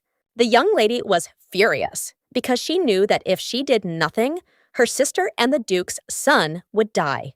She knew she had to intervene. After some time, she quietly made her way into the northern wing of the estate. Then she saw many knights and realized that the boy was very important. She understood perfectly well that she needed to see him. A moment later, she froze in surprise and looked at the boy in astonishment. He looked closely at the little girl and asked who she was. Koko stood frozen, unable to move, and anxiously wondered if it was Caligo in front of her. He looked at her menacingly and asked what she wanted. Then she stated that she was lost and found herself in a place like this. He sighed and stated that she was clumsy These words paralyzed the young lady. She could not believe that he said such a thing about her. Burning with anger, she shouted that she was not like that. And at the same time, she noticed that her older sister had previously said that she looked like a little puppy. He did not stop, continuing to insult her. While she noisily protested, suddenly he felt ill, and he sternly demanded that she leave. At this, the young lady became furious because he had offended her, and she thought it was unfair. She wanted to punish him. She watched him for a moment in surprise, as she could not understand why he was so frightened, since the sword was tightly clutched in his hands, although he had no intention of defending himself. Koko thought for a moment as he looked like a wounded cat who hissed back. Sniffing, she realized that he smelled like a good man, but Caligo continued to shout at her to leave. She came closer to him and, agreeing, asked why she had to leave. She wanted to know if he was angry because she came. With a heavy sigh, he admitted that she could have gotten hurt because of him and warned that if she wanted to stay safe, she needed to leave. The young lady looked at him in surprise, unable to object. Koko met with her comrades, and the emperor asked if she had been thrown out as a thief. She stated that she was fine, she was just worried about the duke. She told her comrades about their recent conversation, and they listened in amazement, unable to understand why he had been so harsh with her. Koko sighed and stated that she didn't know why he was with her. So harsh. She admitted that she thought he was angry because of her appearance, but as she watched him, she realized that he was simply scared. Everything seemed unusual and strange to her, as there was some strange smell coming from him that she could not understand. Then she turned to the emperor and stated that she had one request for him. He smiled and declared that he was listening to her as he was capable of anything. She asked him to check if there were any suspicious persons in the Duke's circle. He asked if she was worried about something. Koko said that she was not. But still, her street puppy instinct told her to be on her guard with the Duke. She knew his face was the same as hers when she was on the street. If it weren't for her animal friends from the street, she wouldn't have lived to see her sister. But now she was human and could help him. She handed a small recording device to the emperor. She stated that if he made a good recording, she would give him cheese. He was surprised by this, but immediately declared that he would give it his all. She also looked at the rest of her comrades and stated that they should let her know if anything strange happened. She rejoiced with joy because she knew that they would help her. Then the young lady shouted joyfully and announced that the operation to rescue the Duke had begun. The Mouse Emperor, with a satisfied smile, hurriedly shouted that he would write everything down, so she just needed to wait for him calmly. Meanwhile, the young lady walked slowly towards the boy, as she wanted to begin his treatment. She understood that this was a good opportunity for her, because if she did everything right, her father and mother would be pleased with her. The Duchess told her daughter that her power of purification could mimic healing, so she should use the power to win the Duke's favor. She declared that the Duke loved his son very much, and if she healed him, he would give her everything, even the throne. She wanted glory, honor, and a beautiful title, so she intended to achieve everything. Upon entering the room, the man told the lady that the Duke's son had magic overload syndrome. The syndrome completely destroyed the mind, and during an attack of magic, it came out so strongly that the carrier died right within the pocket dimension. She said with a smile that they didn't need to worry as she could cure him, and since she had already helped her sister, she could help him. At this time, the Mouse Emperor was watching the lady closely. He was amazed by her strength and noticed that she was emitting a strange gray glow. The lady looked at the saint with admiration, as she knew that her pure white light indicated the blessing of the gods, while the boy was very tense. Teresia looked at the boy with a tender smile and declared that they would begin treatment immediately. Caligo was taken aback and shuddered when he felt her power. They looked at the young saint with admiration, and at the same time admired her strength. But she only said with a smile that her strength cleansed from evil. The lady asked the boy how he felt. He sighed and said that he didn't know yet. At that moment, the emperor was taken aback as he realized that something had gone wrong. He was scared because he saw that the boy was not cured at all. The madam hastily asked the lady if everything was okay with the boy. Teresia was taken aback because she realized that her power had not worked. She understood that she had to reassure him, and at the same moment she declared with a smile that this reaction was natural.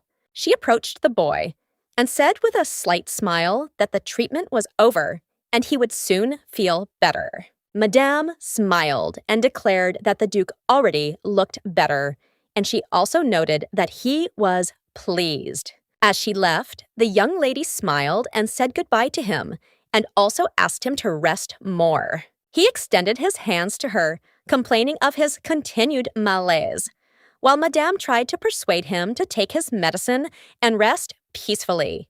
Madame sighed heavily with tears in her eyes as she hoped that he would soon recover, but at the same time, she felt sorry for him. Meanwhile, the emperor ran in haste to his friend, as he wanted to inform her that the Duke was in danger. Madame presented the Duke with medicine and, sighing, declared that, unlike his father, he required a lot of attention.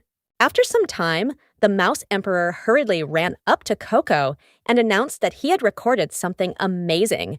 Breathing heavily, he declared that the Duke was now in grave danger. He said that the treatment didn't help, and no one listened to him. The Emperor hastily declared that she must check everything immediately. A moment later, the young lady stated in a puzzled tone that he had not written anything down. He was shocked because he knew that such a thing simply could not have happened. After some time, she heard a sound, but the Emperor said that she should give him the sphere because he could control something like this. A moment later, he used his power and she saw the recording. She saw Madame hugging the boy and telling him that he should trust only her and he should only let in those she chose. She noted that he was like a walking bomb, capable of causing harm to others. At that moment, the young lady realized where he got such thoughts from during their first meeting. She was shocked because she understood that he was saying such harsh words for a reason, and the nanny had instilled in him that he should not talk to just anyone. At the same time, the Emperor informed the lady that the nanny had given the boy some strange medicine. Tigress admitted she was skeptical, but the medicine was similar to the fruit juice from Parapo. She knew that those who drank the juice lost their minds and were told it was used to control people. The young lady was shocked. She did not understand why someone would control the boy. The Emperor said that if this was true, it was a serious scandal, because the reboot syndrome was already destroying the Duke's mind, and he was also zombified with the help of the drug. At the same time, the Tigress stated that the boy could have simply become uncontrollable due to such manipulations. Koko knew she had to hurry to help the boy. Duke Caligo had only a short time. No one knew what the real cause of his illness was, although everyone assumed that it could be reboot syndrome or maybe a real disease. But the important thing was that no one could cure him. All methods were tried, but everything turned out to be ineffective. Over time, many lost hope. Every second magic raged in his body, and crushing pain consumed him to such an extent that he begged for death. He patiently wished for his brother to get better, but soon shocked him with news, since by order of the Emperor he urgently needed to go north. The young man told his brother that he had made an agreement with the saint, and she would help him in healing. He explained that he would return only after 100 nights, and therefore the brother had to recover and wait for him patiently. They called him the Great Duke of St. John's Wort. Everyone admired him, but he was very busy, and he only went to dangerous places. Caligo knew that his older brother would keep his word, unlike their parents, who never returned.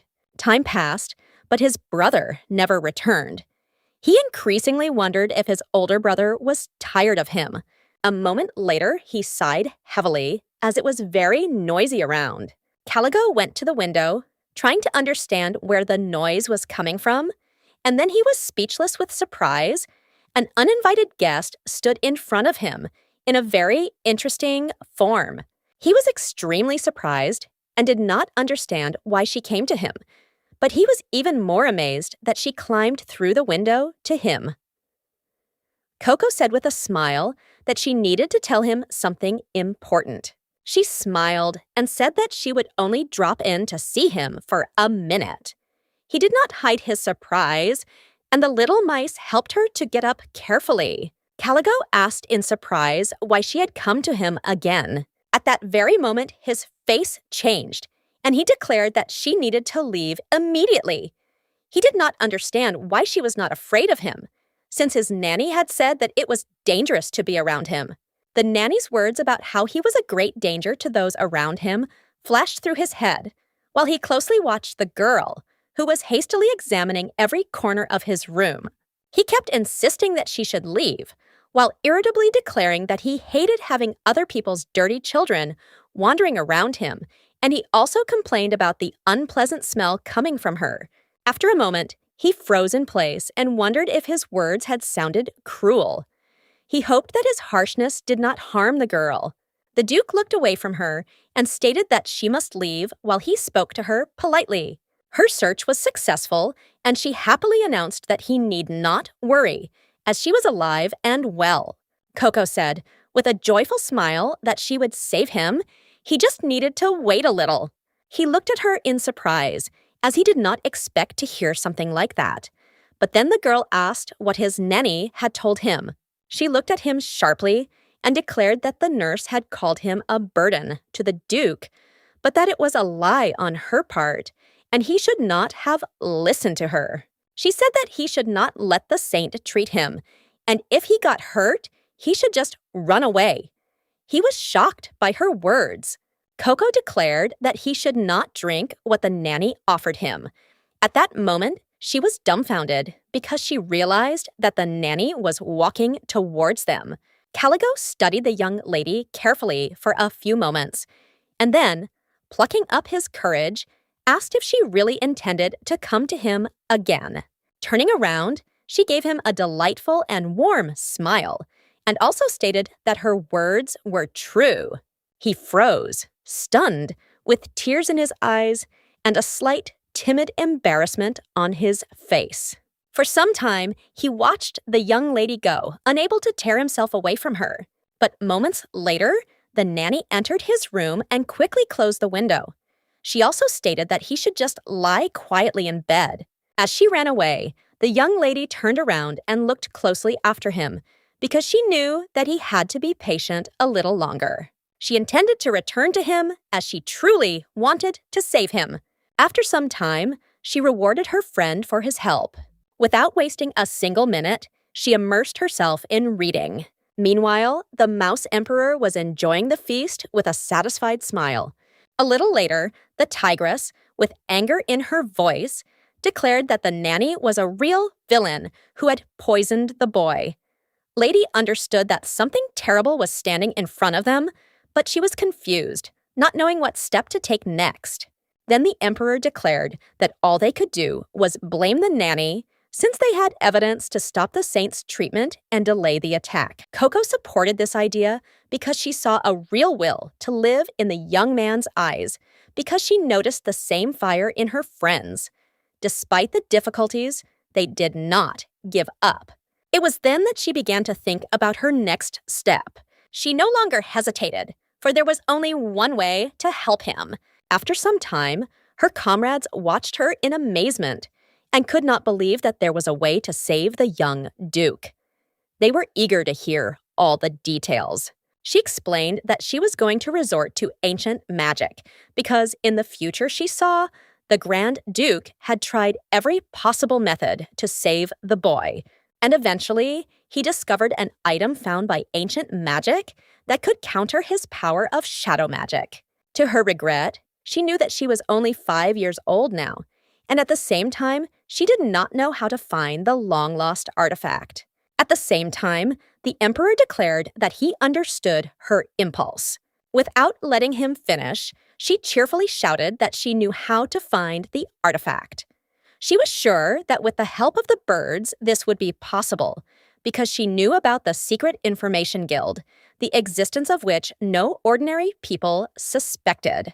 They looked at her in bewilderment, as they did not understand what she was talking about. A moment later, she announced that they should come to her, as she wanted to tell them something very secret. That same evening, the young man quietly called his nanny. He timidly asked her about a walk, because even before they arrived in a new place, his brother allowed him to go for a walk. He hoped to see the girl again on the street because she promised to save him. But at that very moment, the nanny looked at him menacingly and declared that his health was fragile, and she was sure that his elder brother would not approve of the walk. Caligo looked at her with bewilderment, not understanding where she got such thoughts from. Embracing him with soft tenderness, she said with a slight grin that if he were sensible, he would sit quietly, because with his behavior, he was bringing shame to his house. Madame declared that it was for this very reason that he had been sent to the new house, so that if he felt a little stuffy, he had to endure it. He sighed heavily and admitted that the nanny was right. Despite the fact that the shadow obeyed him, he could not control it and felt like the most helpless nobleman. After she had put the boy to bed, the madam said with a gentle smile that it was time for him to rest. After his nanny left, he quietly took out the book he had been hiding under his pillow. For some time, he read a book about Princess Puppy, who defeated the evil witch from the tower and saved the cat from war, after which his pain subsided. Caligo, hugging the book, wondered if he could get rid of his pain. He looked with hope at his favorite fairy tale about the Princess Puppy and the prickly warrior cat. The next day, the young ladies looked in surprise at the approaching carriage. Of Ardos, who had returned from abroad after many years, appeared before them, and they were puzzled because they did not understand why he was in such a place. At the same time, the young lady, despite everyone, accepted the young gentleman's help with a smile. The ladies watched the lovely, sweet girl with admiration, and the young gentleman quietly told Koko that since the shopping was done, it was time for them to move on to the next street. He patted her head and said with a smile that he was surprised that the Duke had allowed her to go out. But he also remarked that her trick had amazed him. Early in the morning, the Duke looked at the girl in surprise, as he did not understand why she suddenly decided to go to the noisy market. She needed to go to the guild, but she did not know how to present it to them. The Duke said that on days like these, the streets were very noisy, but she said that she hadn't gone for a walk for a long time. She knew she had to come up with something, and unable to contain herself, she shouted that she wanted to give them special gifts. The father and daughter looked at the sweet girl in surprise, as they were shocked by what they heard. The Duke asked in surprise if she really wanted to buy gifts for their family. Koko said that it was, but at the same time she timidly asked if he wouldn't allow her to do something like that. They were all taken aback by her sweetness, because she had struck right into their hearts with her actions. The young gentleman began to ask his father to let the girl go, as she longed for family intimacy. Chloe stated that it seemed the lady was up to something. She looked closely at the girl and said that she could clearly see when she was lying. She did not want the girl to put herself in danger. At that very moment, the Duke asked the sweet girl if she had any money.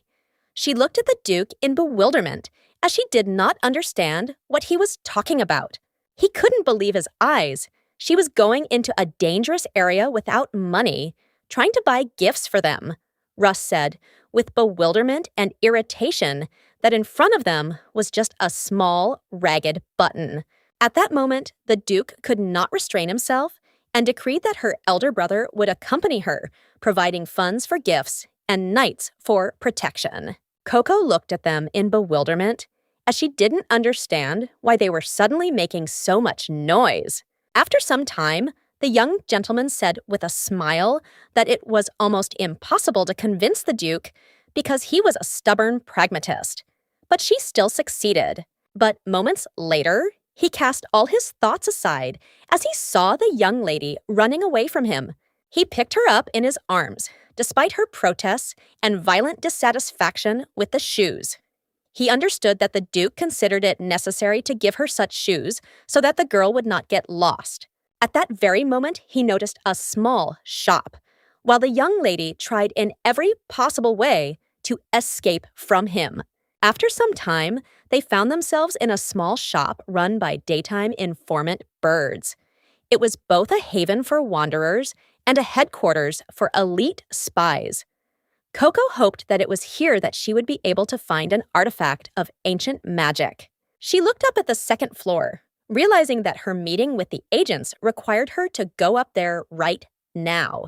The young man carefully placed the girl on the ground and asked the administrator to prepare a table and a high chair for them. Then the young lady noticed her companion and realized that she had to run away from him. Taking off her shoes and mentally asking for forgiveness, she hurried towards the agents, full of determination. The young man looked away with a joyful smile and turned to his companion. He was speechless and frozen, amazed, because his companion was no longer there.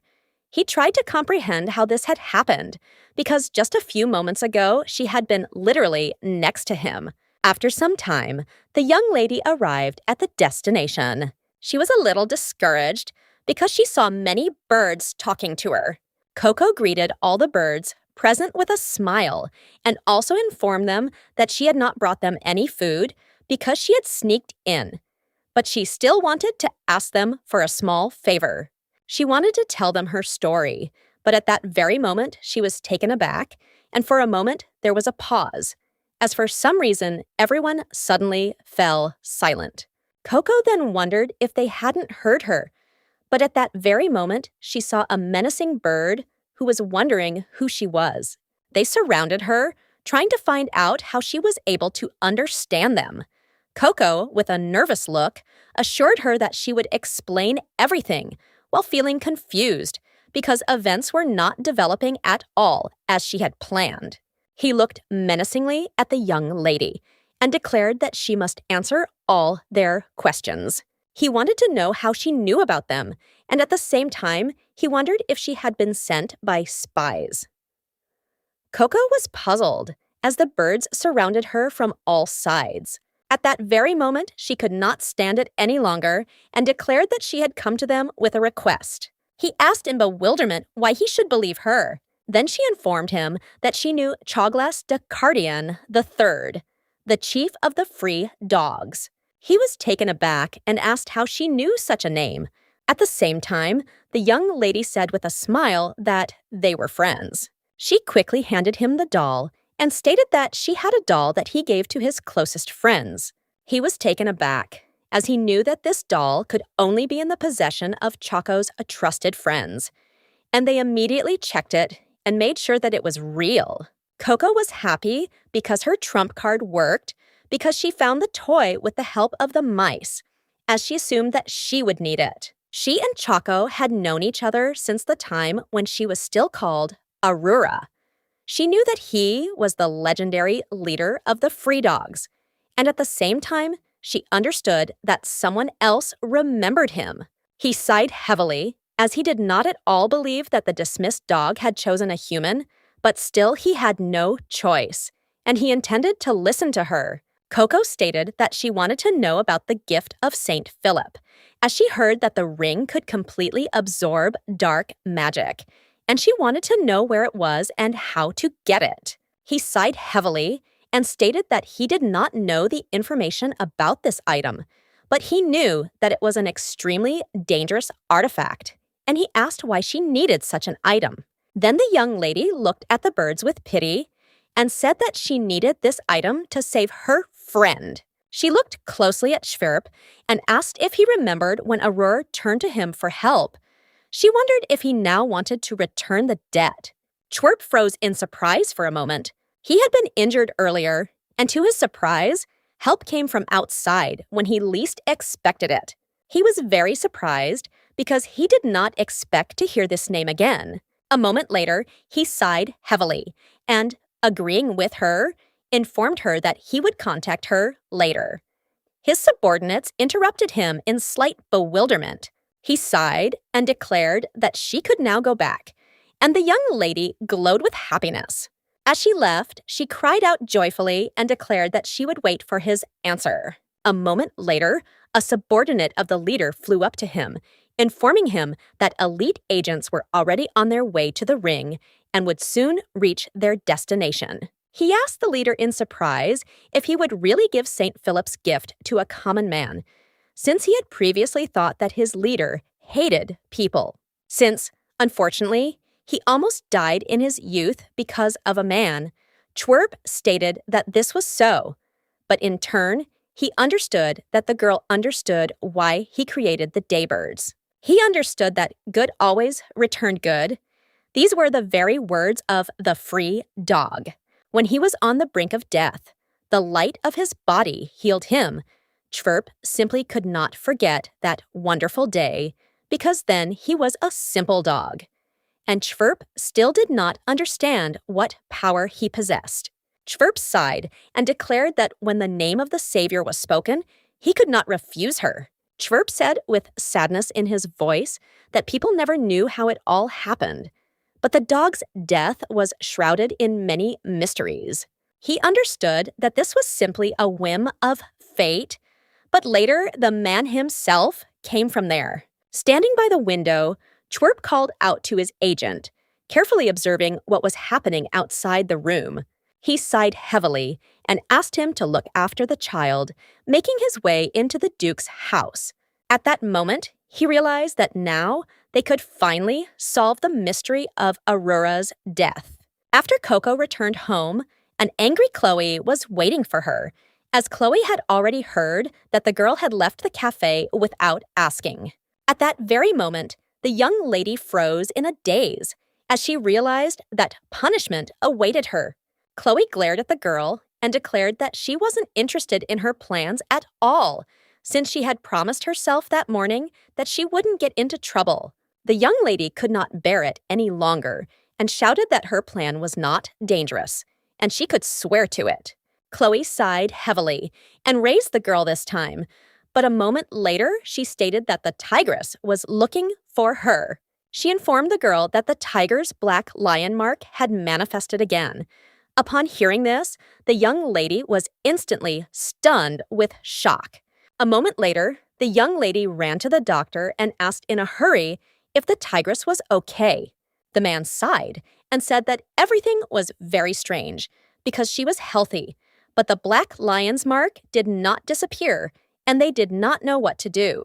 Koko thought for a moment. She didn't understand why the mark had returned, but she was still glad that the lioness wasn't sick. She knew at the same time that the tigress looked anxious, as if she wanted to leave.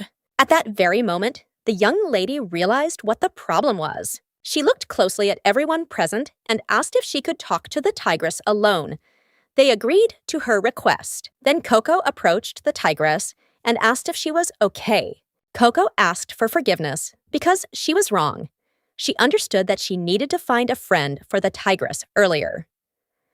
The tigress looked sadly at the girl and said that everything was fine. She said that the mark on her body had flared up again, and there were traces on her heart, and she wanted to go north. She wanted to find something, but she held back. But even the young lady asked the tigress what the one she was looking for looked like, because she knew that when a spirit beast met its destiny, it did not want to part with it. The tigress noted that the boy had yellow hair and sea-colored eyes, but was a very thin child. The lady considered her description for a moment. She knew that the one the tigress met was in the north, and for this reason, she ran away. She raised that the tigress wanted to go there because she had found her destiny. At that moment, a revelation came to the young lady as she understood how to save everyone. She left the room, and as she did so, the young lady asked the girl what the tigress had said. Chloe could see that the young lady was confused, so she asked if she was okay. Chloe asked the girl what happened. Koko glared at her little sister and declared that she would not take any more risks. But at that very moment, she declared that they needed to solve one global problem. Chloe looked closely at the girl as she saw that she was very serious.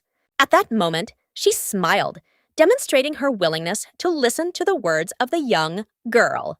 In the morning, the young lady looked at her companion in amazement, struck by the seriousness and significance of her request. She asked in surprise if Koko really wanted to play ball, and Koko, with a happy and satisfied smile, made it clear that this was the case. Lady Chloe had no idea yet that everything that was happening was part of an operation to rescue the young Duke. Koko was sure that Tigress was looking for the young Duke, since the description matched everything. She was delighted because she understood that she was a genius, because she intended to save the Tigress and save the Duke, and also save her sister from certain death. Early one beautiful morning, she received the gift of St. Philip from the beautiful postman dove. She also learned from the Duke that today was the last day of the young Duke's treatment. For this reason, she persuaded her sister to come to such a place. She understood that all she had to do was give the ring to the Duke and tell him about the Tigress. She understood that she would soon do everything. But at the same time, this did not stop her from having fun with her sister. After a moment, she mentally scolded herself because she knew she should be focusing on how to get to the Duke, not getting caught up in the game. After some time, Teresia appeared on their way. The young lady looked at her attentively with a slight smile, trying to understand what made her end up here. Koko quickly greeted the lady. Teresia asked her sister if she had come to such a place to play ball. In turn, Chloe stood still and did not answer her sister. Teresia, with a fierce grin, asked her sister if it was really interesting how she treated the young Duke. She asked with a smile whether sister had taken the child for such a reason, since she understood that it was dangerous. Then Koko smiled and said that they had breakfast with the Duke, and he later gave her a gift. For this reason, he allowed them to play. Teresia was shocked by what she heard. She not only couldn't believe that he had breakfast with the girl every morning and even gave her a gift, but also allowed her to play in such a place. Chloe looked at her stepsister with a slight smirk, as if to hint that she had always treated herself as someone the whole world was watching. Teresia's face changed, and it was clear from her expression that she did not understand the reason for such harshness. She thought that perhaps she had understood everything incorrectly. There was a sense of excitement in her behavior, while those around her seemed to be irritated by her reaction. The maids began to whisper among themselves, and at the same time, they supported their mistress and said that Chloe was very rude, and approached her sister and said that even if she had lost her abilities, she should not have worried so much. She said that when she healed the young Duke, he would heal her too, so she had to behave kinder, while the lady understood that everything would soon end. She clearly understood that a generous reward of 1 billion coins, marriage to the Grand Duke, and universal admiration awaited her. This prospect shone before her like a promise of a flawless future. Chloe sighed heavily, realizing that talking to her sister was simply impossible.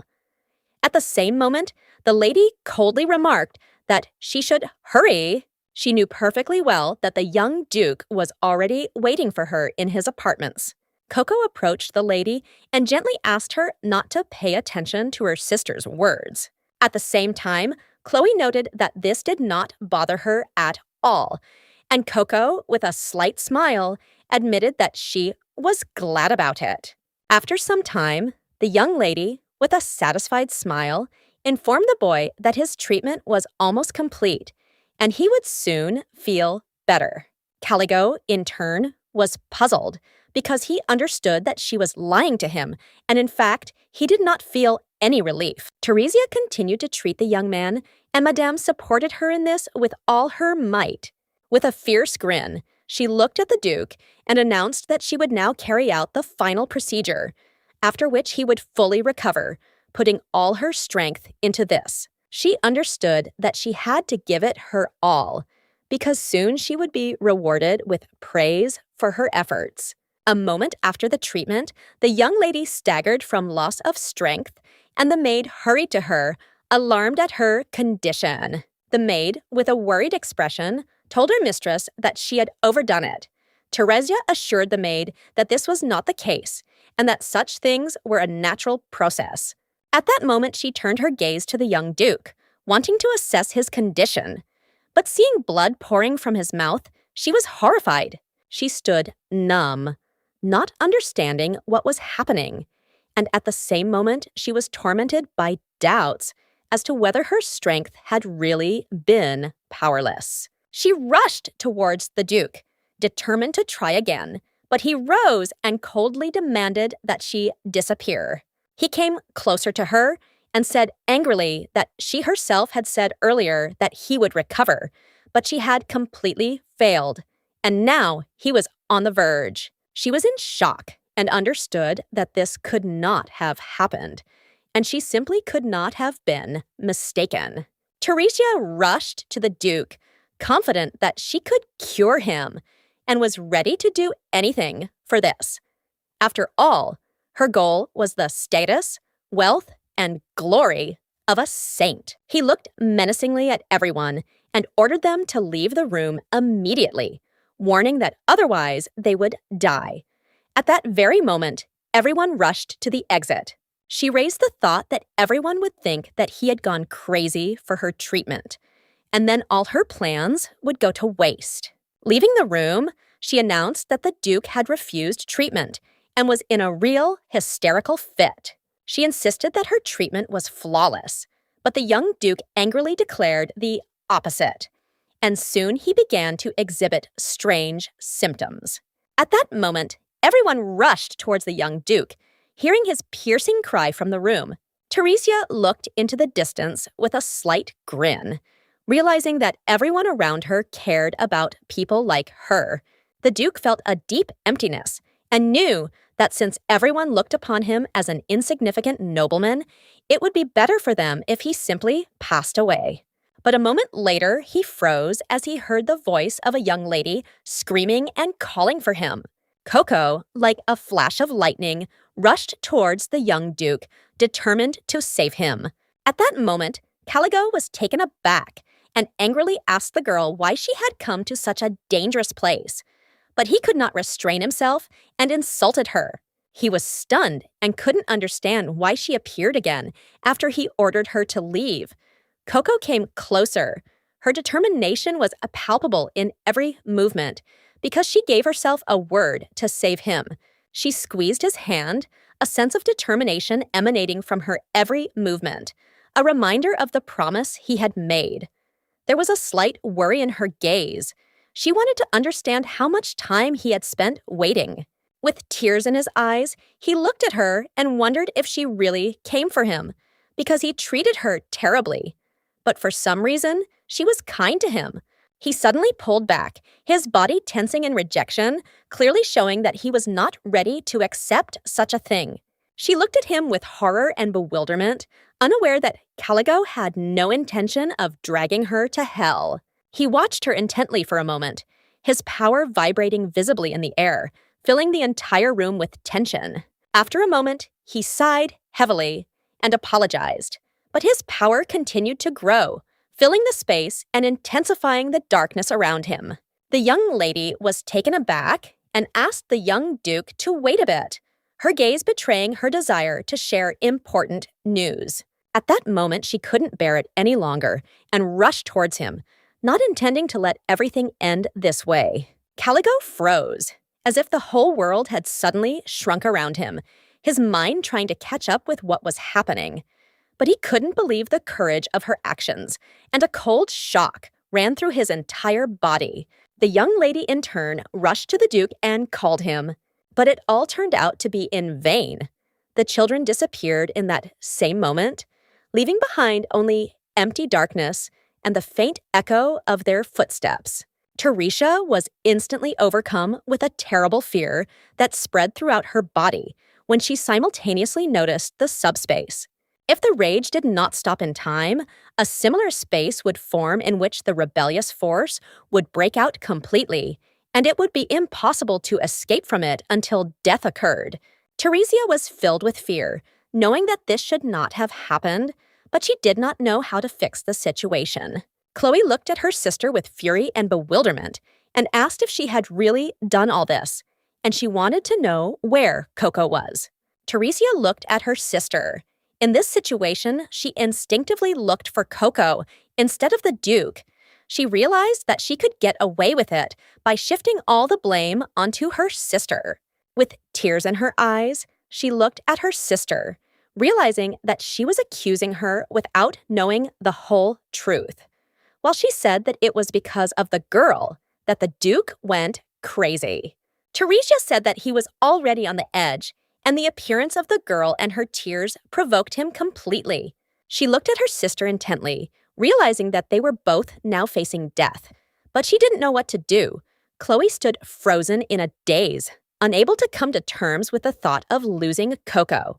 Meanwhile, the young Duke felt a sharp pain and at the same time wondered if he was destined to die alone.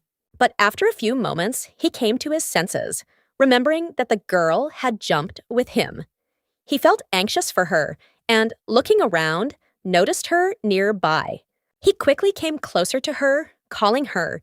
He stated that she should wake up. He was overcome with fear because she had jumped into space with him, and he could not understand why she had decided to do such a thing.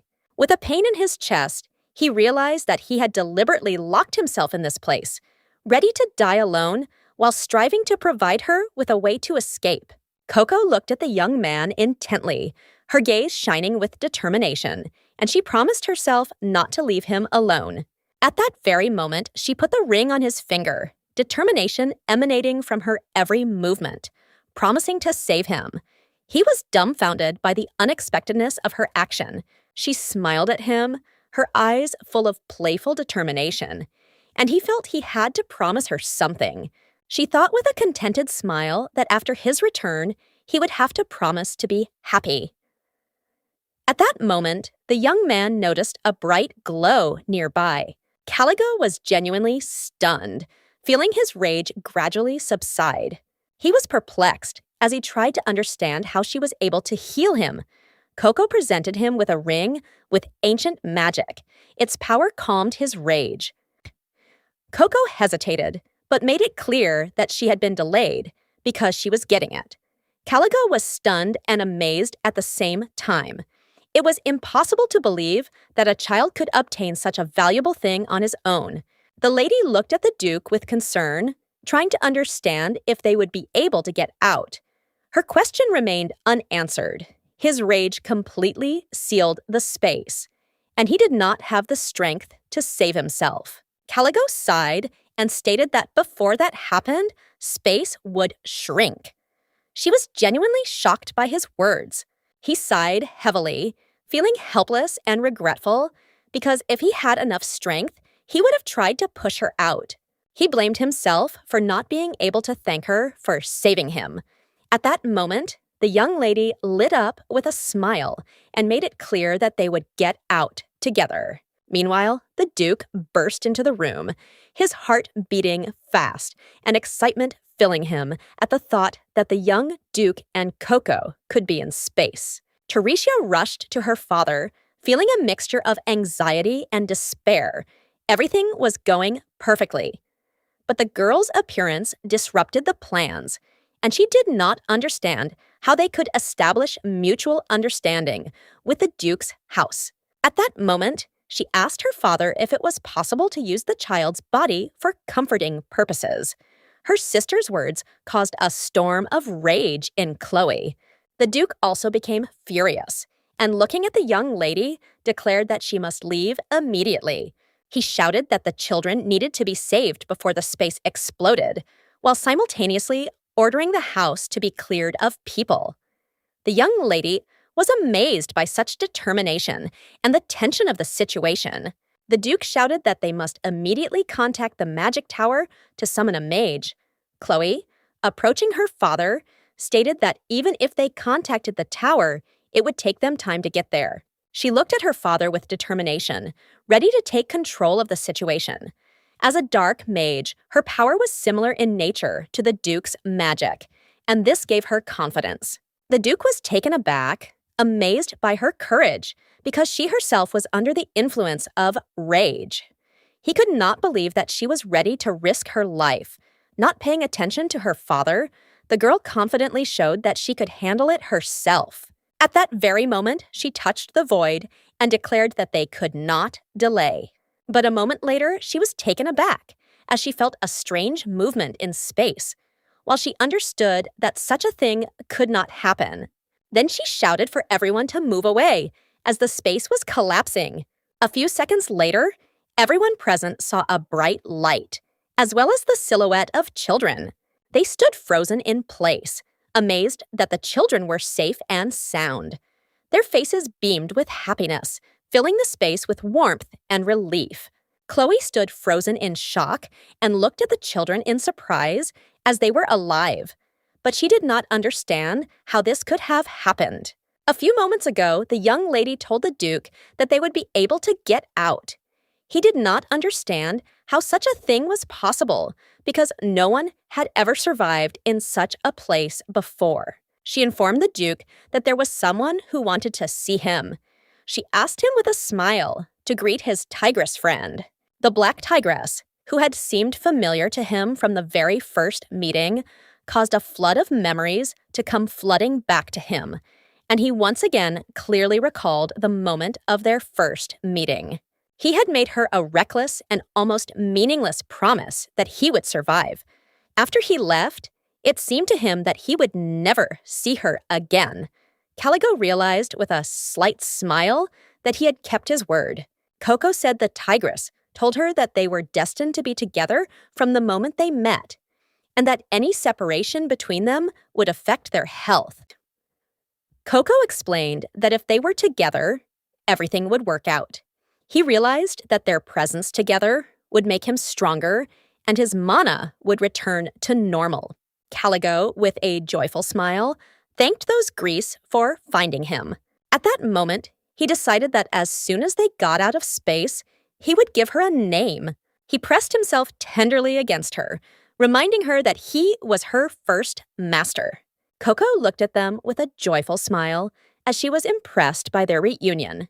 The Duke looked at his young companion with a smile and called her. He extended his hand to her and announced that it was time for them to leave.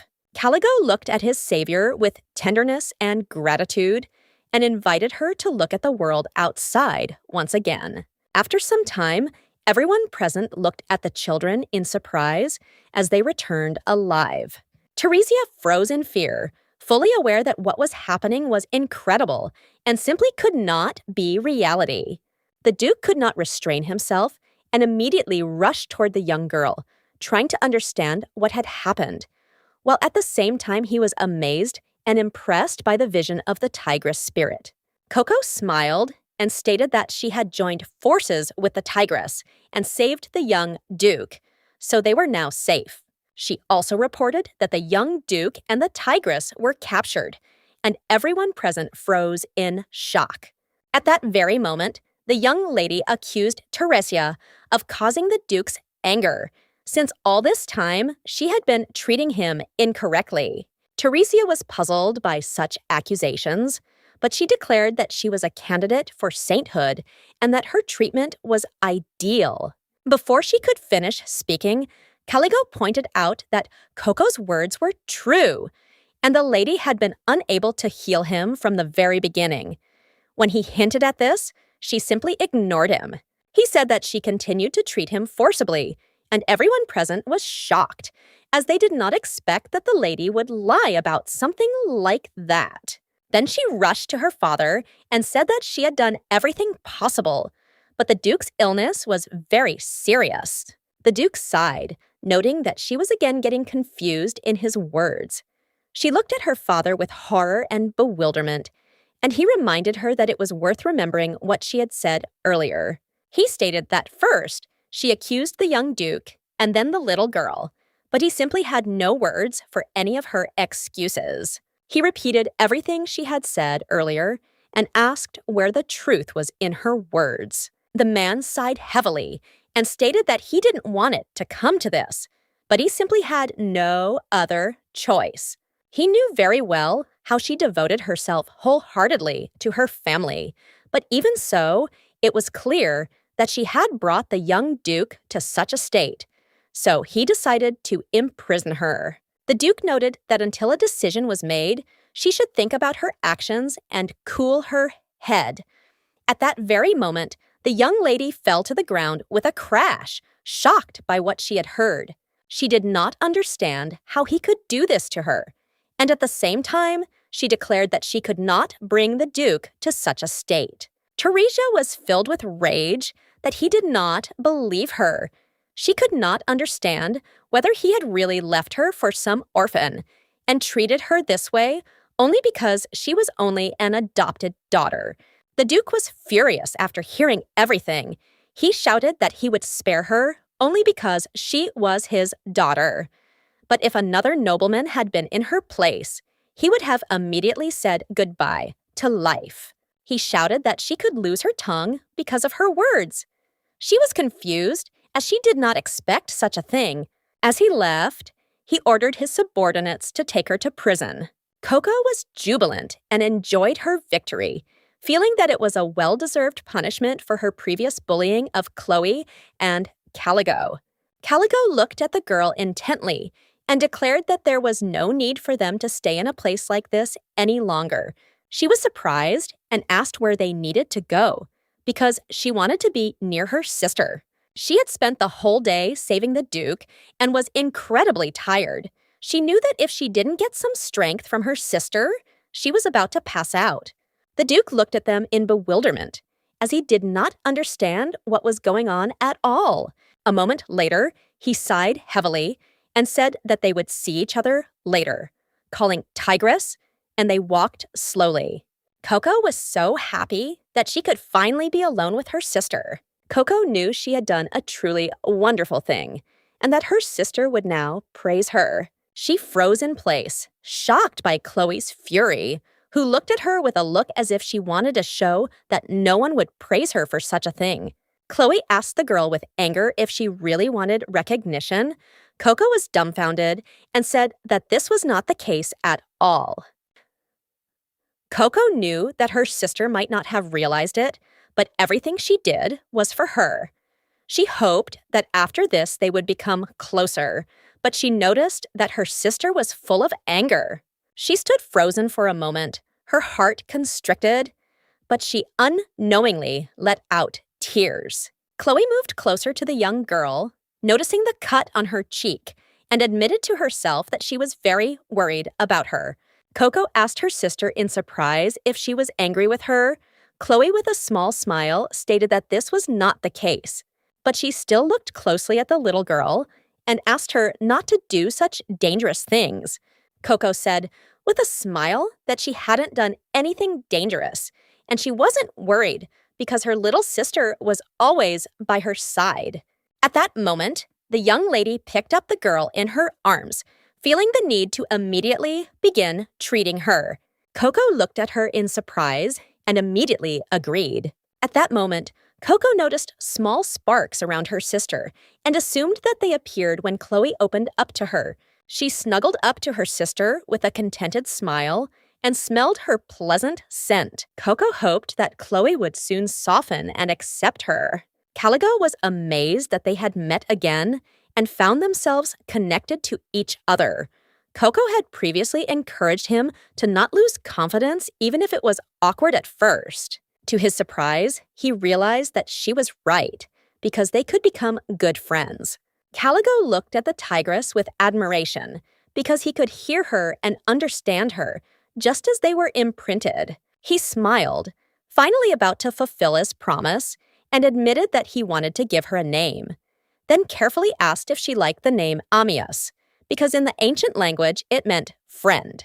Then the tigress repeated the name with a smile and said that she liked it very much. Then they hugged each other tightly, as if trying to make up for all the lost years, and he quietly suggested to her not to part again.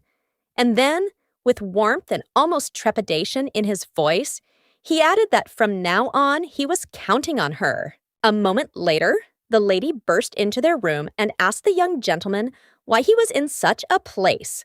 She shouted that the doctor whom the Duke had sent was already waiting for him, so he needed to hurry. Then the terrible tigress growled after Madame. He declared that he understood her perfectly well, because the nanny irritated him.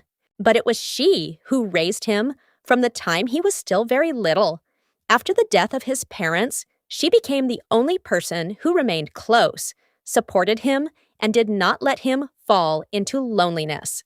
Caligo watched her go with a heavy, dark gaze, which sounded like a final warning. He made it clear that he intended to give her one last chance very soon. After some time, the man happily announced that all of the boy's symptoms had completely disappeared, although he was a little weak, but he would be fine soon. The lady, with tears in her eyes, thanked the man for such words, since the boy was like a son to her. She also stated that when the space appeared, she herself wanted to jump there and stop him. The doctor and the maid communicated with each other as they saw that the madam was devoted to the boy, and at the same time, they saw her care and affection. The madam looked at the boy with a smile and declared that she was only doing her duty in doing so. The boy himself knew her true face. When they left, she looked at the boy, as if trying to calm him with her presence. The time had come to take the medicine, and she reminded him of this calmly and confidently. She understood that his symptoms had almost disappeared, but she still wanted him to take the medicine just in case. Caligo, without looking at Madame, declared that she should leave the medicine since he did not want to take it right now. Madame was extremely surprised by his words, but then he sternly asked if she hadn't heard him.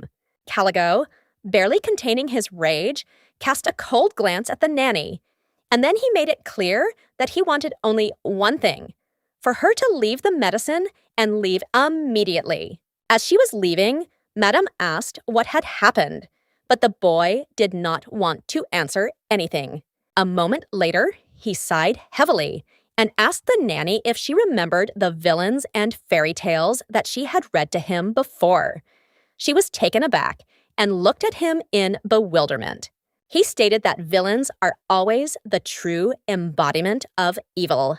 To his regret, he never understood this, but he knew that they had to realize that they had hurt others so that they would just stop doing bad things. He didn't understand why they couldn't just apologize for their actions. Caligo stated that this made him think. He asked what had kept them from stopping, but he also wanted to know what had driven them to go so far. Caligo looked at his nanny with a smirk and stated that this should not surprise him. He also asked the nanny what she thought about his words. Madame was taken aback, and at the same moment, she put the medicine on the table, and with an innocent smile, she stated that it seemed that he was tired, and her presence was causing him a lot of trouble. Madame left, and at that very moment, he realized that she continued to do bad things until the very end. The next day, a hearing was held regarding the Caligo incident.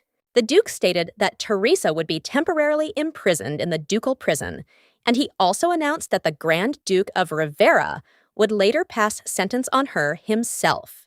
The Duke also asked the young man if he was okay. Caligo stated thoughtlessly that he was okay.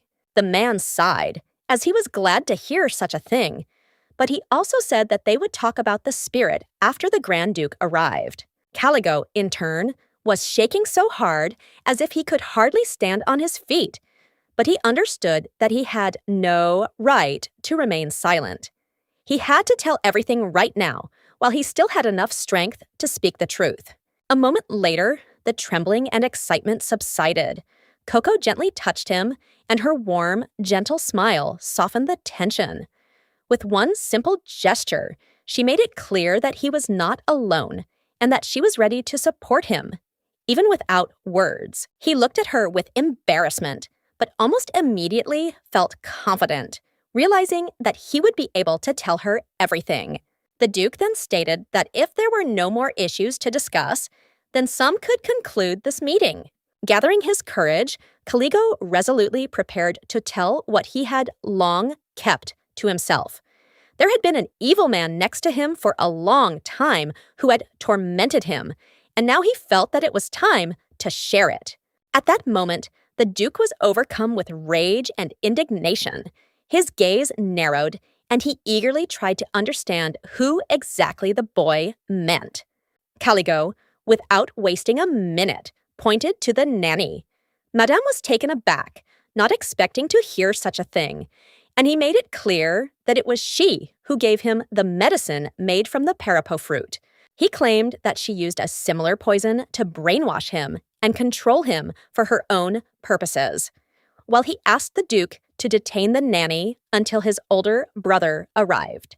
The lady was taken aback and stated that she had never done anything like this before and that she had not controlled him at all.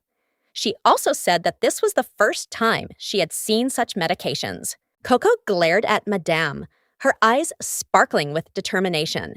She made it clear that she was lying, because it was Koko who had seen everything with her own eyes. At the same moment, Koko showed a recording in which the madam was giving the boy medicine, and at the same time saying extremely unpleasant words to him. Caligo said with sadness in his voice that if it weren't for his new friend, he still wouldn't understand anything because he trusted his nanny. She continued to deny everything, but he only looked at her sadly, remembering that yesterday he had given her his last chance. He recalled that she herself read him books where villains were severely punished, but Madame was shocked and could not utter a word. Looking at his friend, he smiled slightly, and in his gaze, one could see an interest in what motivated good people. Madame came closer to the young master, but he stopped her and declared that he did not intend to talk to her anymore. The Duke sighed heavily and immediately ordered the guards to lock the nanny in the dungeon. He was amazed at how skillfully she pretended to be caring, hiding her dark essence. Madame, in turn, tried to intervene and stop them. She could not understand how the young master could treat her like this, since she had been taking care of his upbringing for a long time. It was then that the young lady turned her attention to the sphere, as she realized that there was another person who needed to be punished. She approached the Duke and stated that there was another person to blame for what had happened. He looked at her with bewilderment, and taking the sphere in his hands, he asked what she meant. But at that very moment, he saw the recording and froze in place. He was struck to the depths of his soul by the fact that his adopted daughter was trying to place the blame on his biological daughter. Burning with anger and rage, he thanked the girl for such evidence. At that moment, he exclaimed that Teresa's punishment was canceled. Instead, he decided to deprive her of her status as a candidate for sainthood and intended to send her to a monastery for eternity. Koko was glad to hear such things because the girl had been bullying her sister for a long time, so the best option was to send her away. Koko knew perfectly well that her sister would like this. She looked at her sister with hope, but as soon as she looked at her sister, she froze in place. Her sister was not beaming with joy at all, and that moment sent a chill through her heart. At that moment, the Duke approached his daughter and apologized with deep sadness. Chloe looked at her father in surprise, not expecting to hear such words. He sighed heavily and admitted that he had never really listened to her. She looked away, admitting that she herself had been silent for a long time. At that moment, a revelation dawned on Koko. She realized that it was not Teresa's actions that had hurt her sister, but the Duke's indifference. A moment later, the Duke timidly approached his daughter and made it clear that they had something to talk about, suggesting that they spend the evening over dinner. Meanwhile, Koko quickly left, not wanting to interfere with their conversation. Caligo grabbed the girl's hand because he saw that she was running away. He also stated that she should not think that he held her hand out of sympathy. He said that they were both escorts, so he couldn't let her go for a walk alone, as it was very dangerous. She agreed with him with a smile. Koko felt his warm hand, and then she realized that she could relax and become a stupid puppy again. She looked closely at her sister, whose gentle smile seemed full of warmth, and realized that everything was okay now. In her joy, she pressed herself against the young duke, catching him by surprise, while he became confused and blushed in embarrassment. The next day, the young lady was running happily around the house, but soon suddenly stopped. She looked at the gift guru in surprise and asked the maid where so many things came from. The maid, with a warm smile, said that they were all her gifts. Koko was extremely surprised, as she did not expect such a thing. The maid said with a smile that everyone knew that the Duke favored her, so everyone wanted to be friends with her. Caligo approached his friend and declared that this was only the beginning. After all, his brother finally answered, and he wrote that he would like to meet her. At that very moment, he informed her that their house was famous for its magical artifacts, so she could choose whatever she liked. Koko looked at him in surprise, while the maid congratulated her because she knew that the Duke's family's artifacts were the best in the world. Koko looked at them with bewilderment and asked if she really needed the artifacts. They were taken aback, as they didn't expect to hear anything like that from her. At that moment, she approached the gifts and chose a beautiful ball. Smiling, she asked if he would like to play with the ball instead of all the other artifacts. The young man was extremely stunned by her choice, because someone else would probably have preferred the artifacts. Nevertheless, he agreed with her. After some time, the young lady was playing ball animatedly with her new friend. She asked with a smile if he had ever played with anyone before, since he was very good at throwing the ball. He said with a smile that he was the first to play ball, and that he could even use his magic to play.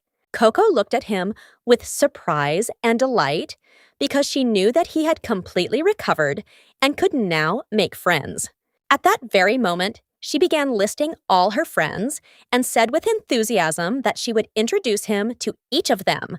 Caligo walked closer to his friend and timidly stated that he wanted to be friends with her.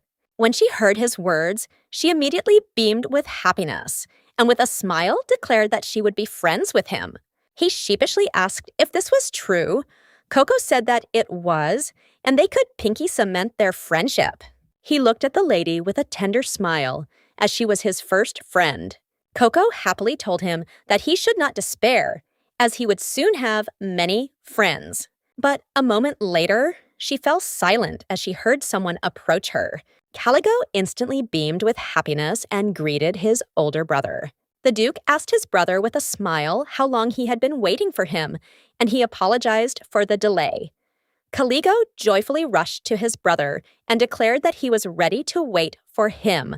Caligo said with a smile that the most important thing was that he had fully recovered. The Duke looked at his brother with a gentle smile, as he was glad to hear such things, and he noticed that his brother had grown a little. He smiled and patted his brother on the head, saying that he would catch up with him soon. Koko looked at them with a satisfied smile as she saw that they treated each other warmly. Caligo smiled and stated that he would definitely become strong, and he mentioned his girlfriend, but stopped mid-sentence. Looking at his brother, he said that now he was healthy and everything would work out for him. The Duke said with a smile that when they returned to the estate, he would give him a good sword. The boy was delighted when he heard such things. Caligo looked at his brother with a satisfied smile and thanked him for this. Then the Duke approached the young lady and looked straight into her eyes with a smile. Without wasting a minute, he picked up the young girl in his arms and asked his brother in surprise if this was really their savior. He stated that he had received the reports, but she looked younger than he expected. Caligo looked menacingly at his brother and stated that he should let his friend go. The Duke looked at his brother in bewilderment, as he had not expected such a thing. Caligo stated that he wanted to support her in his arms. They were quarreling sweetly among themselves, as each wanted to hold her in his arms, while the young lady did not pay any attention to them at all, as she was uneasy. A moment later, the Duke announced to his brother that he had something to discuss with the girl alone.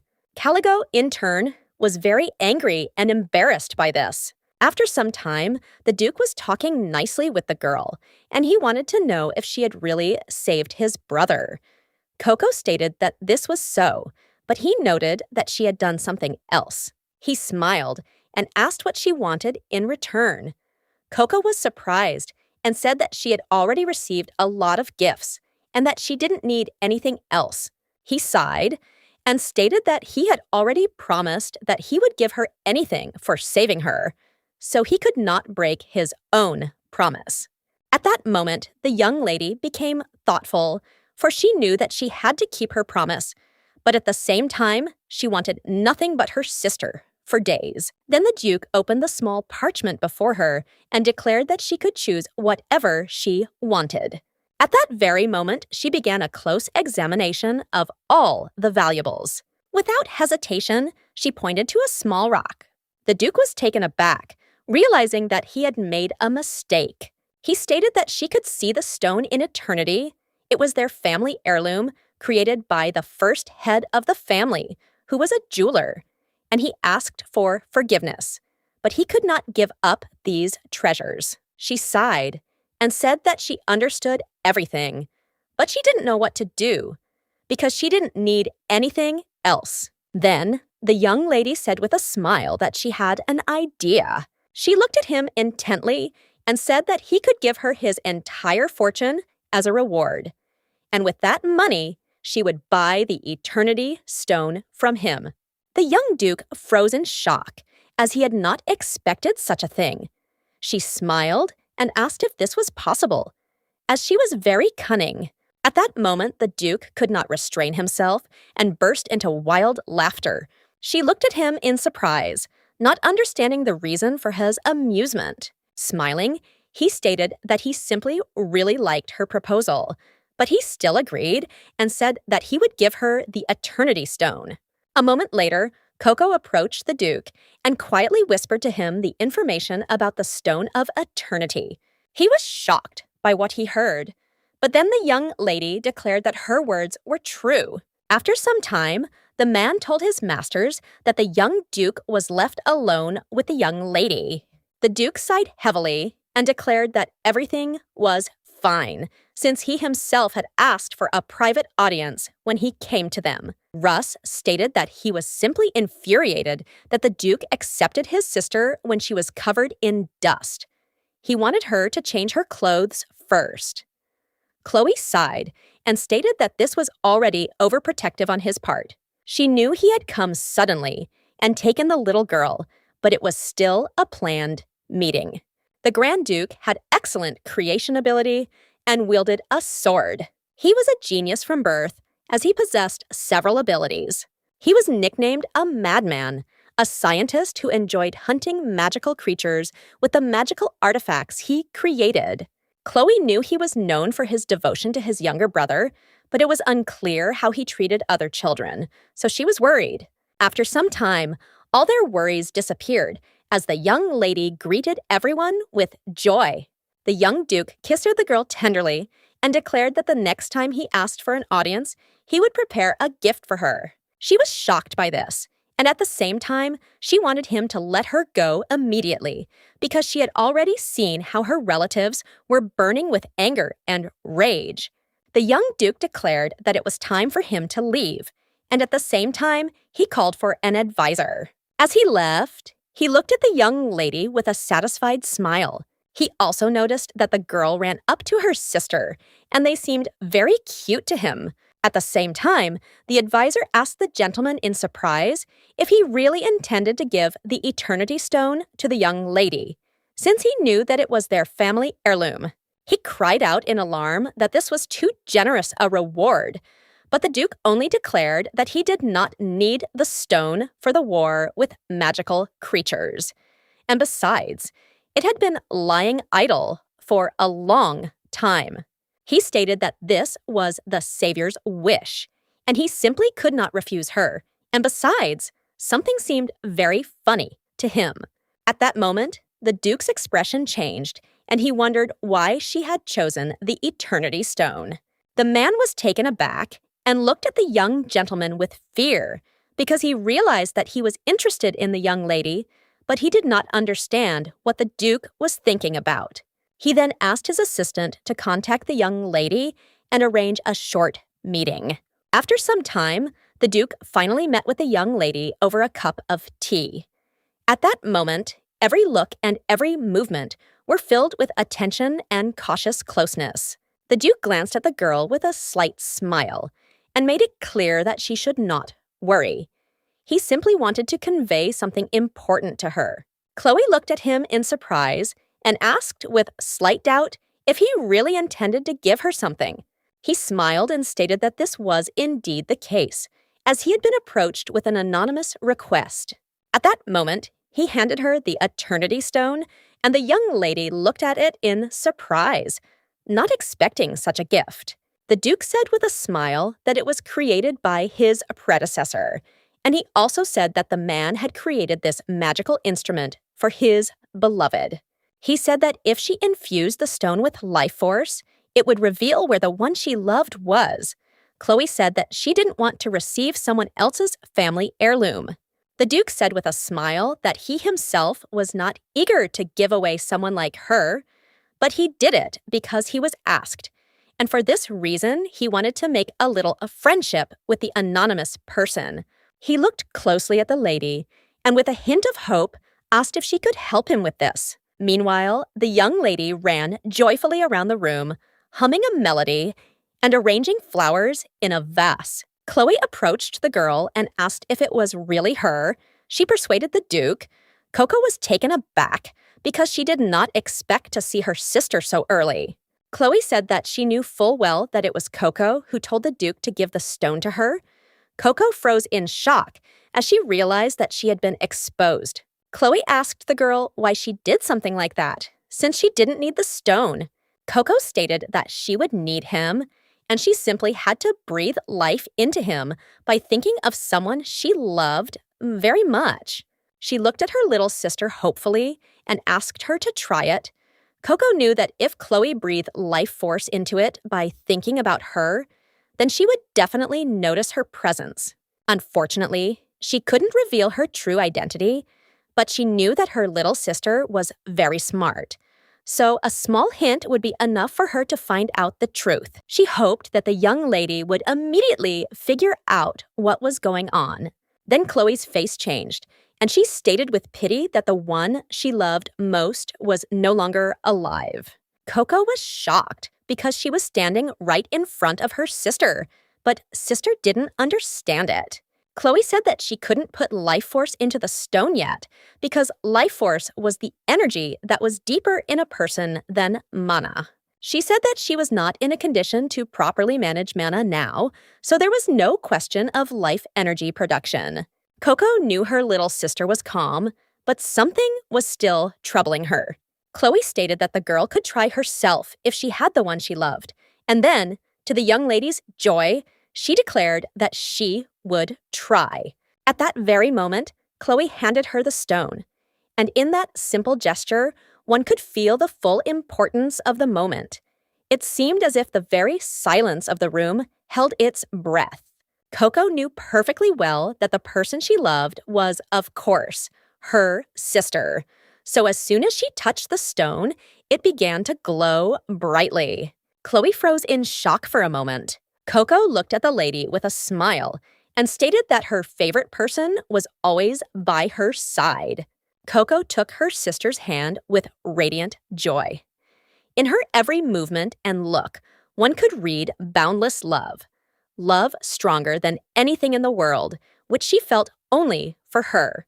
If that radiance could make a sound, it would scream as loud as her heart, telling her that she loved her sister with all her being. Chloe stood there for a moment, stunned, not understanding what she had done that made Koko act as if she was the center of her world. Koko told the lady that she wanted her uncontrollable power to become more stable so that she could use it and find the one she loved very much with the help of the stone. Chloe smiled and agreed with her, and also said that when her powers became more stable, she would try. Looking at the lady, she realized that the girl was the same as her dog, sweet and cheerful. Then she looked at her with bewilderment and said that she should have taken something more valuable. Koko, at that very moment, said that the Duke would give everything that was written on the list. Meanwhile, the Duchess looked menacingly at her companion because she knew that the Duke had sent her daughter to a convent. She was furious because she did not understand how he dared to do something like that. The priest stated that this was so, and the princess asked him to pass something on to her. Teresia told her mother that at the monastery she was given food with stones in it and was stuffed into a narrow room that was infested with maggots. She was on the verge of a breakdown because she could not live in such a place.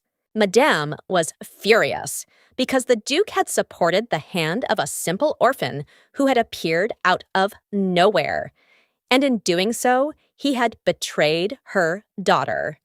She knew she had to return to the Duke's house to resolve the matter. Then she thanked the priest for his work. He smiled and thanked her for this. She told the man that she was very worried about the fact that the adopted daughter had attracted the attention of the Grand Duke. He stated that she did not need to worry. He said that in the past, he personally gave her the Holy Grail to hold, after which she developed a stigmata.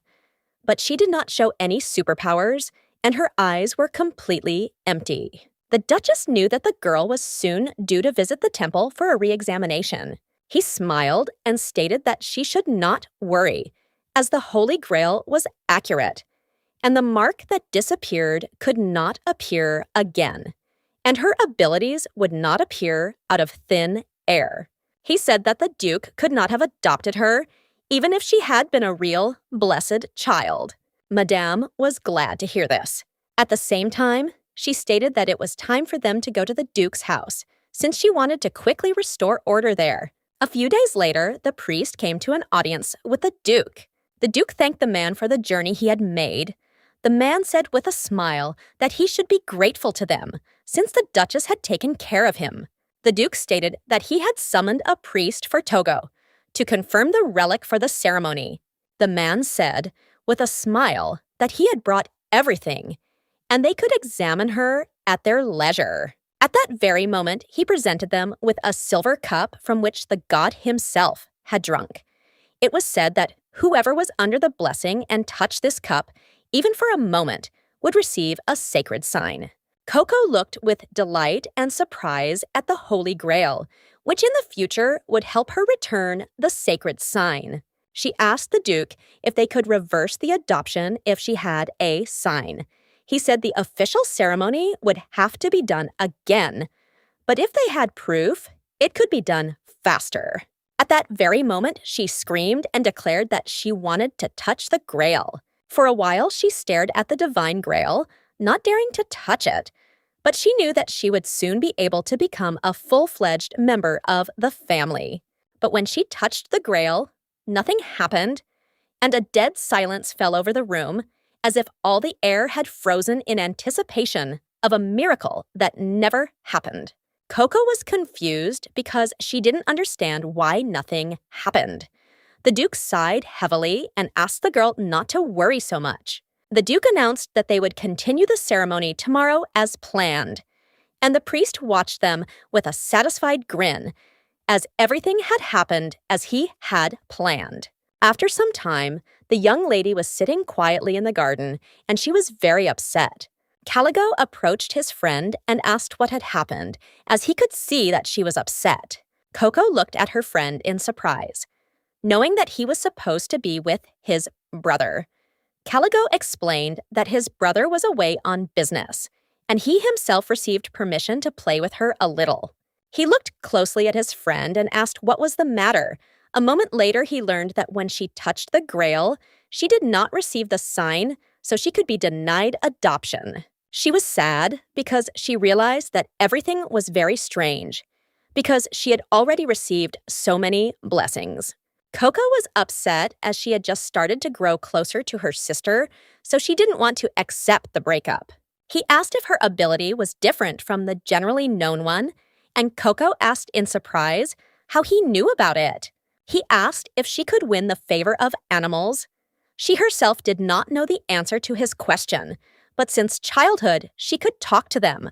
Caligo, looking at his friend, stated that abilities and blessings had a common origin. He said that the more a person received blessings from God, the stronger his abilities became.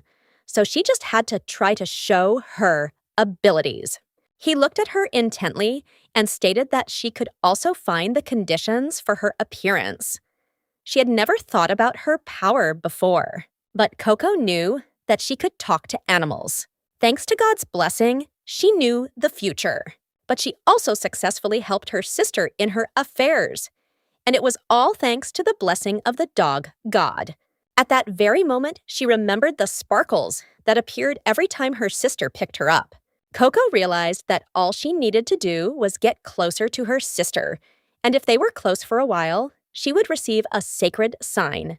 Caligo looked at his friend with a smile and stated that even if she did not become a blessed child, she did not need to be sad, because she could simply go north with him. He sheepishly suggested that they could leave everything and everyone who was bothering her and head north to continue playing ball. He said that in the north, no one would care if she had a blessing or not. He understood that it was not at all necessary to tolerate people who harmed her. Koko was taken aback for a moment, as she didn't expect to hear anything like that from him. But at that very moment, she turned around because she heard familiar steps. She was shocked because she saw her sister and realized that she had heard their conversation. Then she pulled away from her companion and, asking for forgiveness, shouted that she needed to leave immediately. He was shocked, as he did not expect such a thing. The young lady ran after her sister in a hurry, asking her to stop. Caligo sighed heavily, looking after the young lady as she had abandoned him again and traded him for her sister. After some time, Chloe looked at the girl in surprise and asked why she had been following her all this time. Chloe calmly warned Koko that she might fall and gently suggested that she go play with a friend. Koko replied that the lady had started the game of tag. Chloe looked at the girl in surprise, as she didn't understand what she was talking about. Koko asked her if she was worried about the boy's words. At that very moment, the young lady froze in place, unable to answer the girl's question. At the same time, she remembered his words and realized that she could not object, for she knew very well that the little girl had been brought into their house because she was a blessed child. But the fact that she couldn't object, for some reason, didn't give her peace. Chloe asked the girl if she really wanted to go north if the sacred sign did not appear.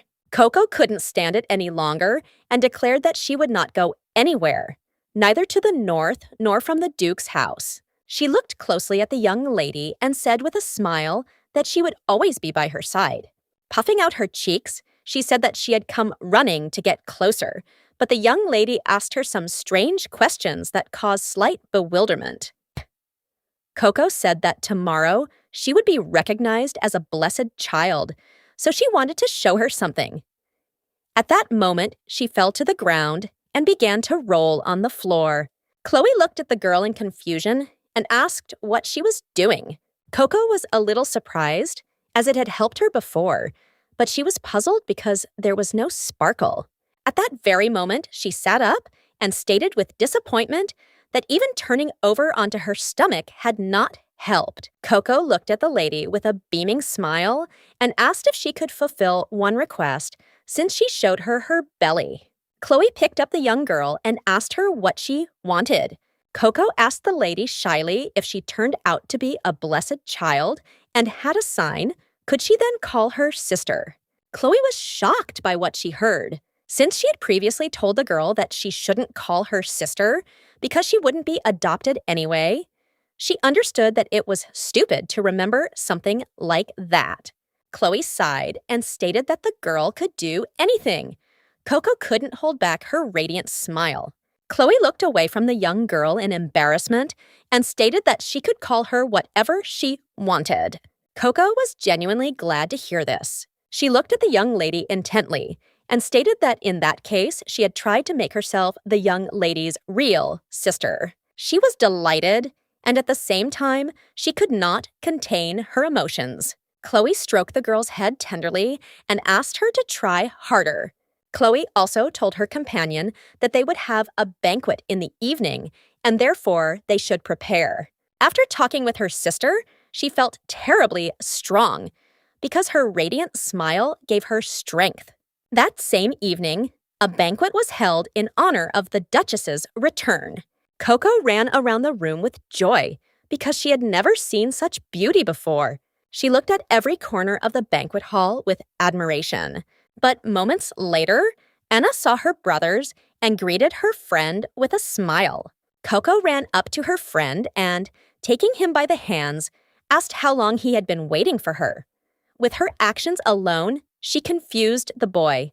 He sheepishly stated that he had not come early because of her. The Duke smiled and stated that his brother had been rushing him, and that they had arrived many hours before the banquet was to begin. They chatted pleasantly among themselves, while the young ladies watched them closely. They heard that the young Duke favored the girl, and there were even rumors that she could become the next Duchess. They didn't know if her family would let her go north, but they also understood that she could live in any duchy of the empire. They said that now that the girl had become useful, they would not let her go anywhere. Chloe was furious, as she did not understand how they could say such things in front of a child. The Duke looked at the young lady and called her with a smile. She was taken aback as she did not expect him to speak to her. At the same time, he gave her a radiant smile and asked if they didn't look good together. She looked at him in bewilderment and said that she had not thought about it. But he irritated her because he deliberately asked about such a thing. A moment later, the Duchess looked at everyone present with a joyful smile and thanked them for attending the banquet. She was pleased to return home after a long stay in the temple. Then she introduced the priests of the temple to everyone present and also introduced the priest who would conduct the ceremony for the Blessed Child. The Duchess also mentioned other priests who were able to enhance the abilities of those struck. She looked at everyone present with a smile and said that if any of them needed help from the priests, they could turn to her. The Duchess said, looking at the Duke, that this could be a great opportunity for those who had the gift. But the Duke only gave her a dreadful look. She looked at everyone with a smile and, raising her glass, wished them a wonderful time. Koko, in turn, turned her gaze to the grail as she knew what lay ahead. At that moment, she turned her gaze to her friend and asked what had happened, as she saw that he was agitated about something. At the same time, the young man kept an eye on the extremely suspicious priest. Caligo shared his opinion and stated that the priest looked very nervous and kept looking around as if he was hiding something. Caligo took a few steps and stated that he had to follow the priest, and Koko asked in surprise if he would just follow him. He didn't answer her and simply followed the priest.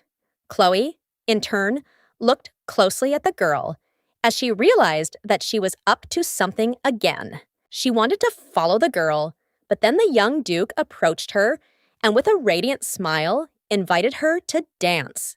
Chloe was confused because she knew too many eyes were on them, and she knew he was doing it on purpose, but she still agreed. A moment later, the young people turned their gaze towards the restroom, but they did not understand that the priest had forgotten you in such a place, since the door was closed, and they could not find out what he was doing.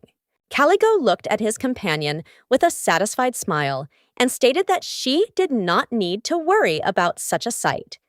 His shadow could see everything for them. A few minutes later, he said he had seen a priest. He was so shocked that he noticed that the priest created a door in the empty wall and entered it. He understood that the priest could create space with his ability, but he also had his own ability, and he assumed that Mach could follow the priest further. A moment later, the young man was taken aback because, watching the priest, he realized that there was another grail. Koko was shocked and didn't understand how this was possible.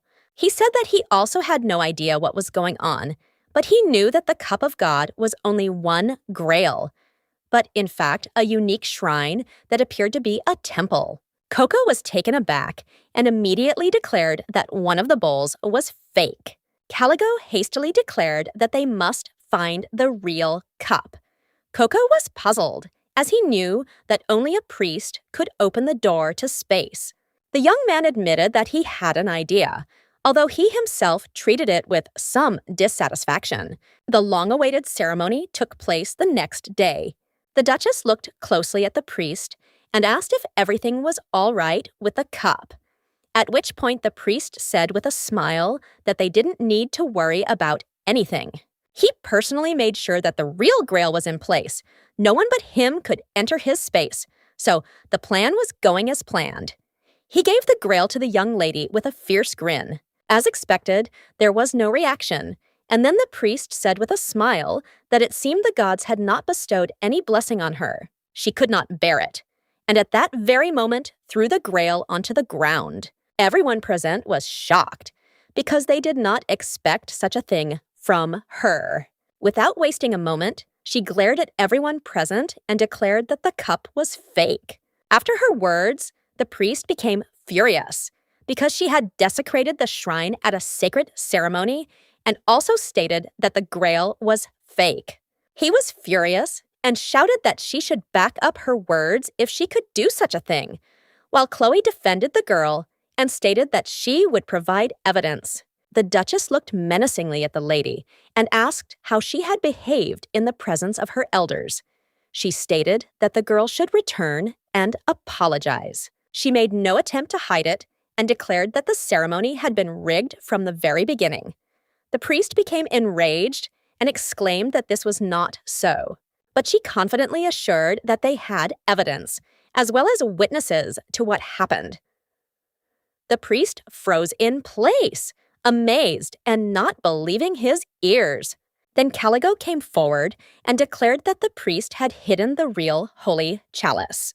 The boy hastily declared that the priest could create space, and the real cup was inside the space he created, and also shouted that she was a witness. The priest was dumbfounded. He did not understand how they could make such accusations without evidence. He did not understand how they managed to see him doing something like that, since there was no one around. The Duke said that the man must open the space, and if there was no cup inside, then he would be innocent. The priest was dumbfounded, as he understood that inevitable death awaited him. Koko smiled and stated that if he didn't want to do that, they could have done it another way. At that moment, she called her faithful friends, and they used their power together. The priest was taken aback and asked what they were doing. He did not understand how they dared to attack the priest. He was scared and didn't know what to do because with their power they were opening up his space where the cup was hidden. With the help of the dark force, they easily opened up the space. Everyone was shocked because they saw the real cup, and then they realized that the priest was deceiving them by presenting a fake for everyone to see. Chloe stated that they had now clearly seen who exactly had desecrated the relic, and so she was waiting for a verdict. Chloe was surprised that the young man asked her for an audience at such a late hour. He was embarrassed but shouted that it was urgent. She was puzzled as he asked her to teach him how to control his abilities, as he wanted to find the cup that the priest had replaced. Meanwhile, the young lady sat quietly at a distance and listened to their conversation, while Chloe declared that such a thing was impossible. She said that her powers were still unstable and on the verge of going out of control. Also, the shadow and darkness were similar, but they still had a difference. She sighed and stated that she would not be able to help him. He was puzzled as he understood that these abilities were of the same type. He stated that the priest was against the girl, and he had no idea why they did not want her to become a blessed child, and if she did not pass the test, then she would be cast out and disowned. Chloe stated that it might be for the best, as she didn't want the girl to become a blessed child. Koko froze in shock at the mass. Chloe knew perfectly well that the girl wanted to stay with them, because she made that clear to her. Chloe understood that if the girl accepted this status, she would be drawn into dirty political games, and everyone would try to use her. Chloe said it would be better if she were disowned and went to the Grand Duke's estate in the north. In turn, she did not want to let the girl go and was very worried about her, but she still wanted the girl to find a place where she would be loved with all her heart. At that moment, the young lady could not bear it any longer and screamed. Caligo was taken aback and shouted at his friend that she should sit quietly. Koko shouted that she wanted to stay with her sister, and therefore she had no intention of going anywhere. She shouted that from now on she would call her big sister. Chloe froze in place, shocked by what she heard, because she did not expect such words. Koko was confused. She even showed her sister her tummy, and she still did not trust her. Caligo stated that he wanted his friend to live as she wished, and at the same time, he wished her happiness. He looked at the lady intently and stated that she could not decide for the girl because it was her life. Chloe sighed heavily and stated that she understood everything and that she could spare them a little time. At that moment, the young people beamed with happiness.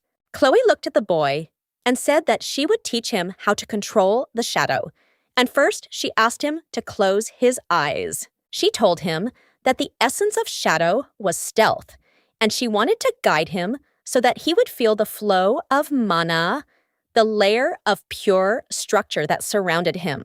A moment later, she stated that he should imagine the space and the person in it. She wanted him to find the door. Koko nervously asked her friend if he was okay, but he only asked her to wait. A moment later, he shouted with a joyful smile that he had succeeded, and he had successfully penetrated the space. The young lady was glad that everything was going according to her plan. The plan was simple because her comrade had to penetrate the space, and sister had to blow everything up with the help of darkness. And the real cup, after some time, would appear in their hands. The Duke shouted furiously at the priest because he had dared to deceive their family. And at the same time, he demanded that the man who had bribed him be handed over. The priest was in shock. He screamed that he was innocent, but the Duke was already on edge. The priest wanted to tell everything, but a moment later, he fell dead to the ground. Then the Duchess stated that he was cursed. For this reason, he could not tell the true identity of the customer. She did not know on whose orders he acted, but he committed a serious crime, so he had to be in custody. The Duke sighed heavily, as the real hour had been found, so they intended to resume the ceremony. Chloe looked at the girl with a smile and declared that now they would perform the real ritual. Koko was glad to hear this, because she understood that she would soon become a lady sister. The priest told the young lady that she should take the cup and feel the flow of mana, and if she was worthy, he would lead her to a divine test. She was told that the time she would spend inside might be long and painful, but if she was a true child, she would overcome everything, and the mark of God, a sacred sign, would appear on her. A moment later, the young lady touched the grail, and a bright, blinding light flared around her. It enveloped the room, reflecting off the walls and creating the feeling that time itself had stood still for a moment. After some time, she was transported to another space. She turned around because she heard a familiar voice. Then she saw in front of her an old friend who had given her advice in a past life. Koko looked at him with sadness and sorrow. Since she had previously told him that there really were sincere people, she was convinced of this, since her sister was kind. But at that very moment, she was surrounded by evil and arrogant people. She was very scared and didn't know what to do. But after a moment, she threw everything and their words aside because she knew that among the bad people, there are also good ones. She remembered the man who always fed her something tasty. She remembered the beautiful woman who protected her from bullies. Koko thought about her sister, who loved her more than anyone in the world. She shouted that there was kindness in people. At that moment, she was taken aback as she saw a bright glow. She was glad because she realized that she had the ability, Slovenia of the dog god, and that she had it from the very beginning. But moments later, she was taken aback as she did not understand when the cup had managed to fill. Before she could come to her senses, she saw a bright glow and felt a gust of wind.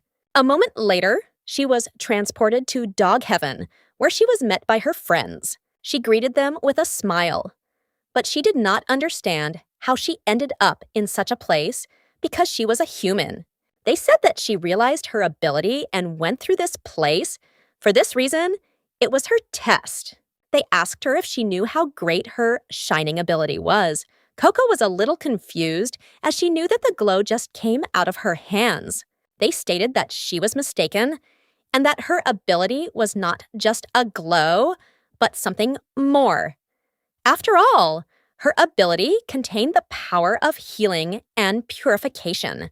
They also said that she should be careful because all people would want to take possession of her power. They told her that they had come in secret from the dog god because they wanted to tell her that because of this ability, she could die. Koko was taken aback because she didn't expect this. She asked if she would really spend less than 5 years with her sister. They said with a smile that she didn't need to worry about such things, since that's what they came for. Then they asked her to look in the mirror, because there she would be able to see the future, and then she would find the answer. A moment later, she saw many shards of mirror. She saw that she had a mark, and everyone was happy. With the help of her power, she was able to cure her sister. But a moment later, she saw many frightening people. She was furious because she noticed her sister's ex-fiancé, because she knew that he was mean and also cheated on her sister. She also saw the kidnappers because they intended to drag her to the imperial palace.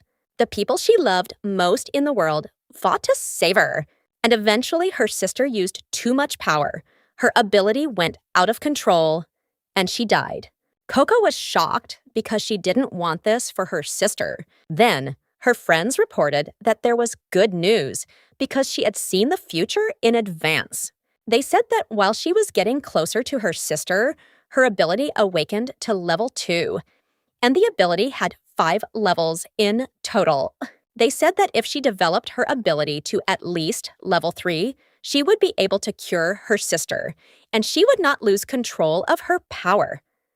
At that moment, the young lady looked into the distance with joy. But a moment later, she was taken aback as she saw that a mark had appeared on her hand. They congratulated her with a smile. Her friends said that her trials were not to renounce human life, even knowing about her future. However, they said that they knew full well that she would succeed. She thanked them with a smile for their support and help. At the same time, her comrades asked her to convey greetings from their owners. Koko said, with a smile, that she would definitely pass on everything to the people. Then she approached her friend and asked if he could fulfill one more request of hers. She quietly approached him and whispered something in his ear. As they left, they assured her with a smile that they would help her. A moment later, she was again surrounded by a bright light, and this radiance gently returned her to her loved ones. As soon as the young lady opened her eyes, she immediately called out to her sister. They were stunned because they saw that she had come to her senses, and at the same time, they felt relieved. Chloe asked the girl if she was in pain, but she lost consciousness as soon as she touched the cup. Koko said that she was fine. At that moment, Chloe was taken aback because she saw what the girl had on the back of her hand. Koko looked at her hand in surprise, not understanding why she only had half of the mark. Everyone present looked at her in bewilderment, as they did not understand how this could have happened. Everyone was taken aback, as they did not understand how the sign could only appear halfway, since no one had ever heard of such a case. At that moment, everyone assumed that she was not a real blessed child. She understood that she shocked everyone, but this was exactly the mark she had specifically asked for. She understood that if she revealed her ability to the whole world, she would not be able to cure her sister because everyone would start manipulating her, so she decided to cheat. They understood that if God blessed her, she would awaken the whole mark. The young lady stated that her ability was communication with animals. After hearing this, everyone started whispering. The Duke looked at the Duchess and asked if she really wanted to say something. The Duchess smiled and said she simply found it odd that he hesitated when the answer was so obvious. Chloe stood up for the little girl and asked the Duchess what she was talking about. At that moment, the Duchess, with an icy grin, declared that since there was a mark on the girl's hand, the adoption should be immediately annulled. Her words sounded like a sentence, and an oppressive silence hung in the room, causing everyone present to shudder. Caligo immediately came to his friend's defense and declared that the Duchess had been too cruel in her decision. The Duchess thanked the boy with a smile for caring for her friend, but stated that the matter concerned their family. She said that the mark only appeared halfway. This meant that she inherited only half of God's will. The Duchess did not propose to mercilessly throw the unfortunate girl out into the street. They should have given her to a trusted family where she could grow up. The Duchess claimed that guardianship of the girl would be detrimental to them, and the Duke silently understood that she was right.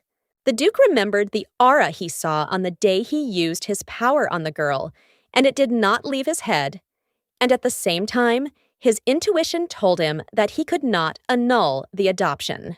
At the same time, he did not understand why a small, tiny girl had to go through something like this. He stated that the discussion was closed for the time being, as he understood that the issue required careful discussion. As he left, he stated that he would contact everyone and give his answer as soon as possible. At this, Koko turned around and saw the Duchess looking at her with a smirk. After some time, the Duke calmed everyone present as they bombarded him with questions to which he had no answers. His son shouted that he would not accept the girl's refusal, and he would go to where she would live. They knew she had saved the Duke, so they could simply ignore the talk of annulling the adoption. Adoption into the direct line meant that there was another person with authority in the ducal house. The powers of the direct line were not divided or diminished by the fact that their bearers became more numerous for elders and family members. This meant that another person appeared to whom they must obey. The Duke knew that the Duchess had served their family for many years, but they could not acknowledge the girl's merits and at the same time ignore the Duchess. He sighed and stated that if there was a good reason they could move against the family, but if they did that now, they would split the family.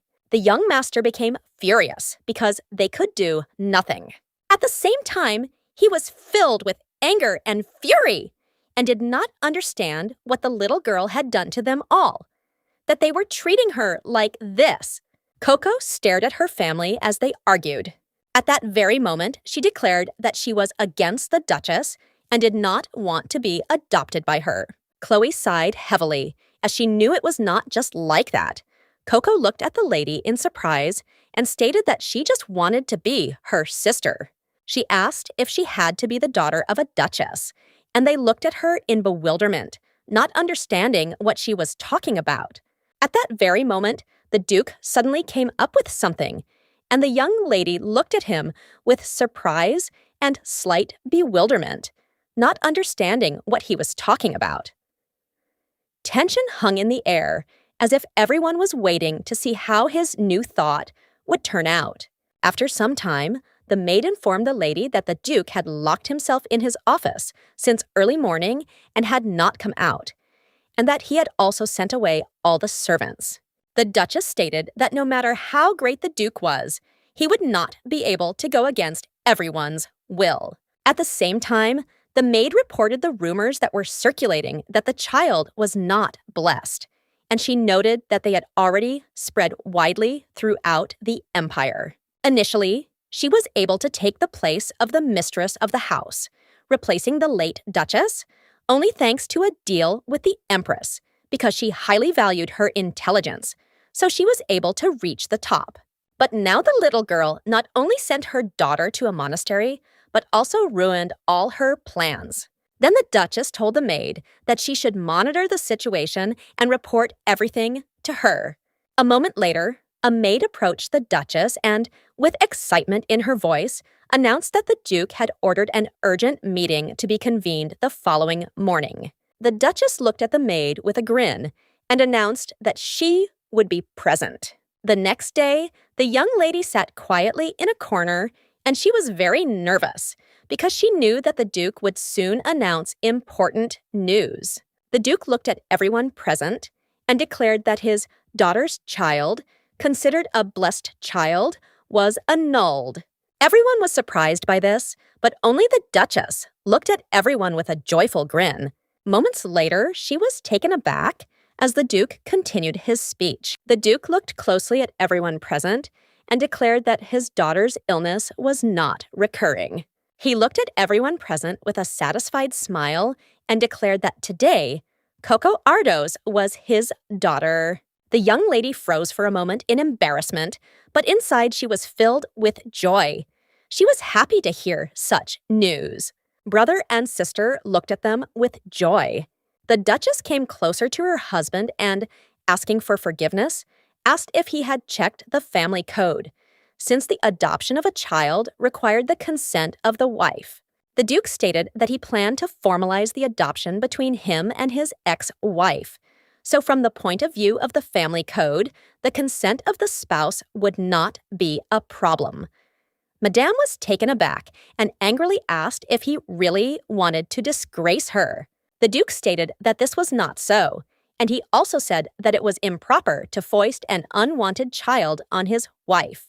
He came closer to her and declared that their marriage had been forced and imposed by the Empress anyway, and now they should not shame each other. At the same moment as he left, he sternly declared that the meeting would be closed. His voice sounded unwavering, and an atmosphere of secrecy and anticipation immediately hung in the room. Then the young gentleman, in front of everyone, ran up to his now younger sister, but she recoiled from him. Chloe stared at the Duchess, knowing she was up to something. The Duchess, in turn, looked at her husband with fury, since he, as always, upset her with his actions. After some time, the Duke, with a satisfied smile, tormented his new daughter, but he said with a smile that she, like her older sister, had been very smart since childhood. The young gentleman, with a satisfied smile, praised his little sister as she was very attentive, and at the same time, she managed to bypass even the objections of the elders and the Duchess. He smiled and stated that as soon as the girl said that she did not want to become the daughter of Lady Lucretia, he immediately realized how they could get around the law. The Duke, with a satisfied smile, praised the young girl as she was very sweet, smart, and lively. Then he stated that from now on, she did not have to address him formally. Koko looked at him in bewilderment, as she did not understand what he was talking about. He looked away from her, embarrassed, and stated that she could call him father. Everyone present froze in shock. Russ looked at his father with wild surprise and asked if he really wanted the girl to call him daddy. The Duke smiled and stated that she seemed uncomfortable, but he would wait. She stated that it was so, and she needed time. At that very moment, the young lady declared that it was time for her to go. But they had adopted her, and now she wanted to meet her sister. They were puzzled since she was leaving them. The Duke added with a smile that as soon as she returned, he would fulfill one of her wishes. Koko laughed and asked curiously if he really wanted to bake a pie together. Overjoyed, Koko ran out headlong, shouting that she would bring her little sister. Excited, they looked after her and, with a smile and slight anxiety, warned her not to run too fast.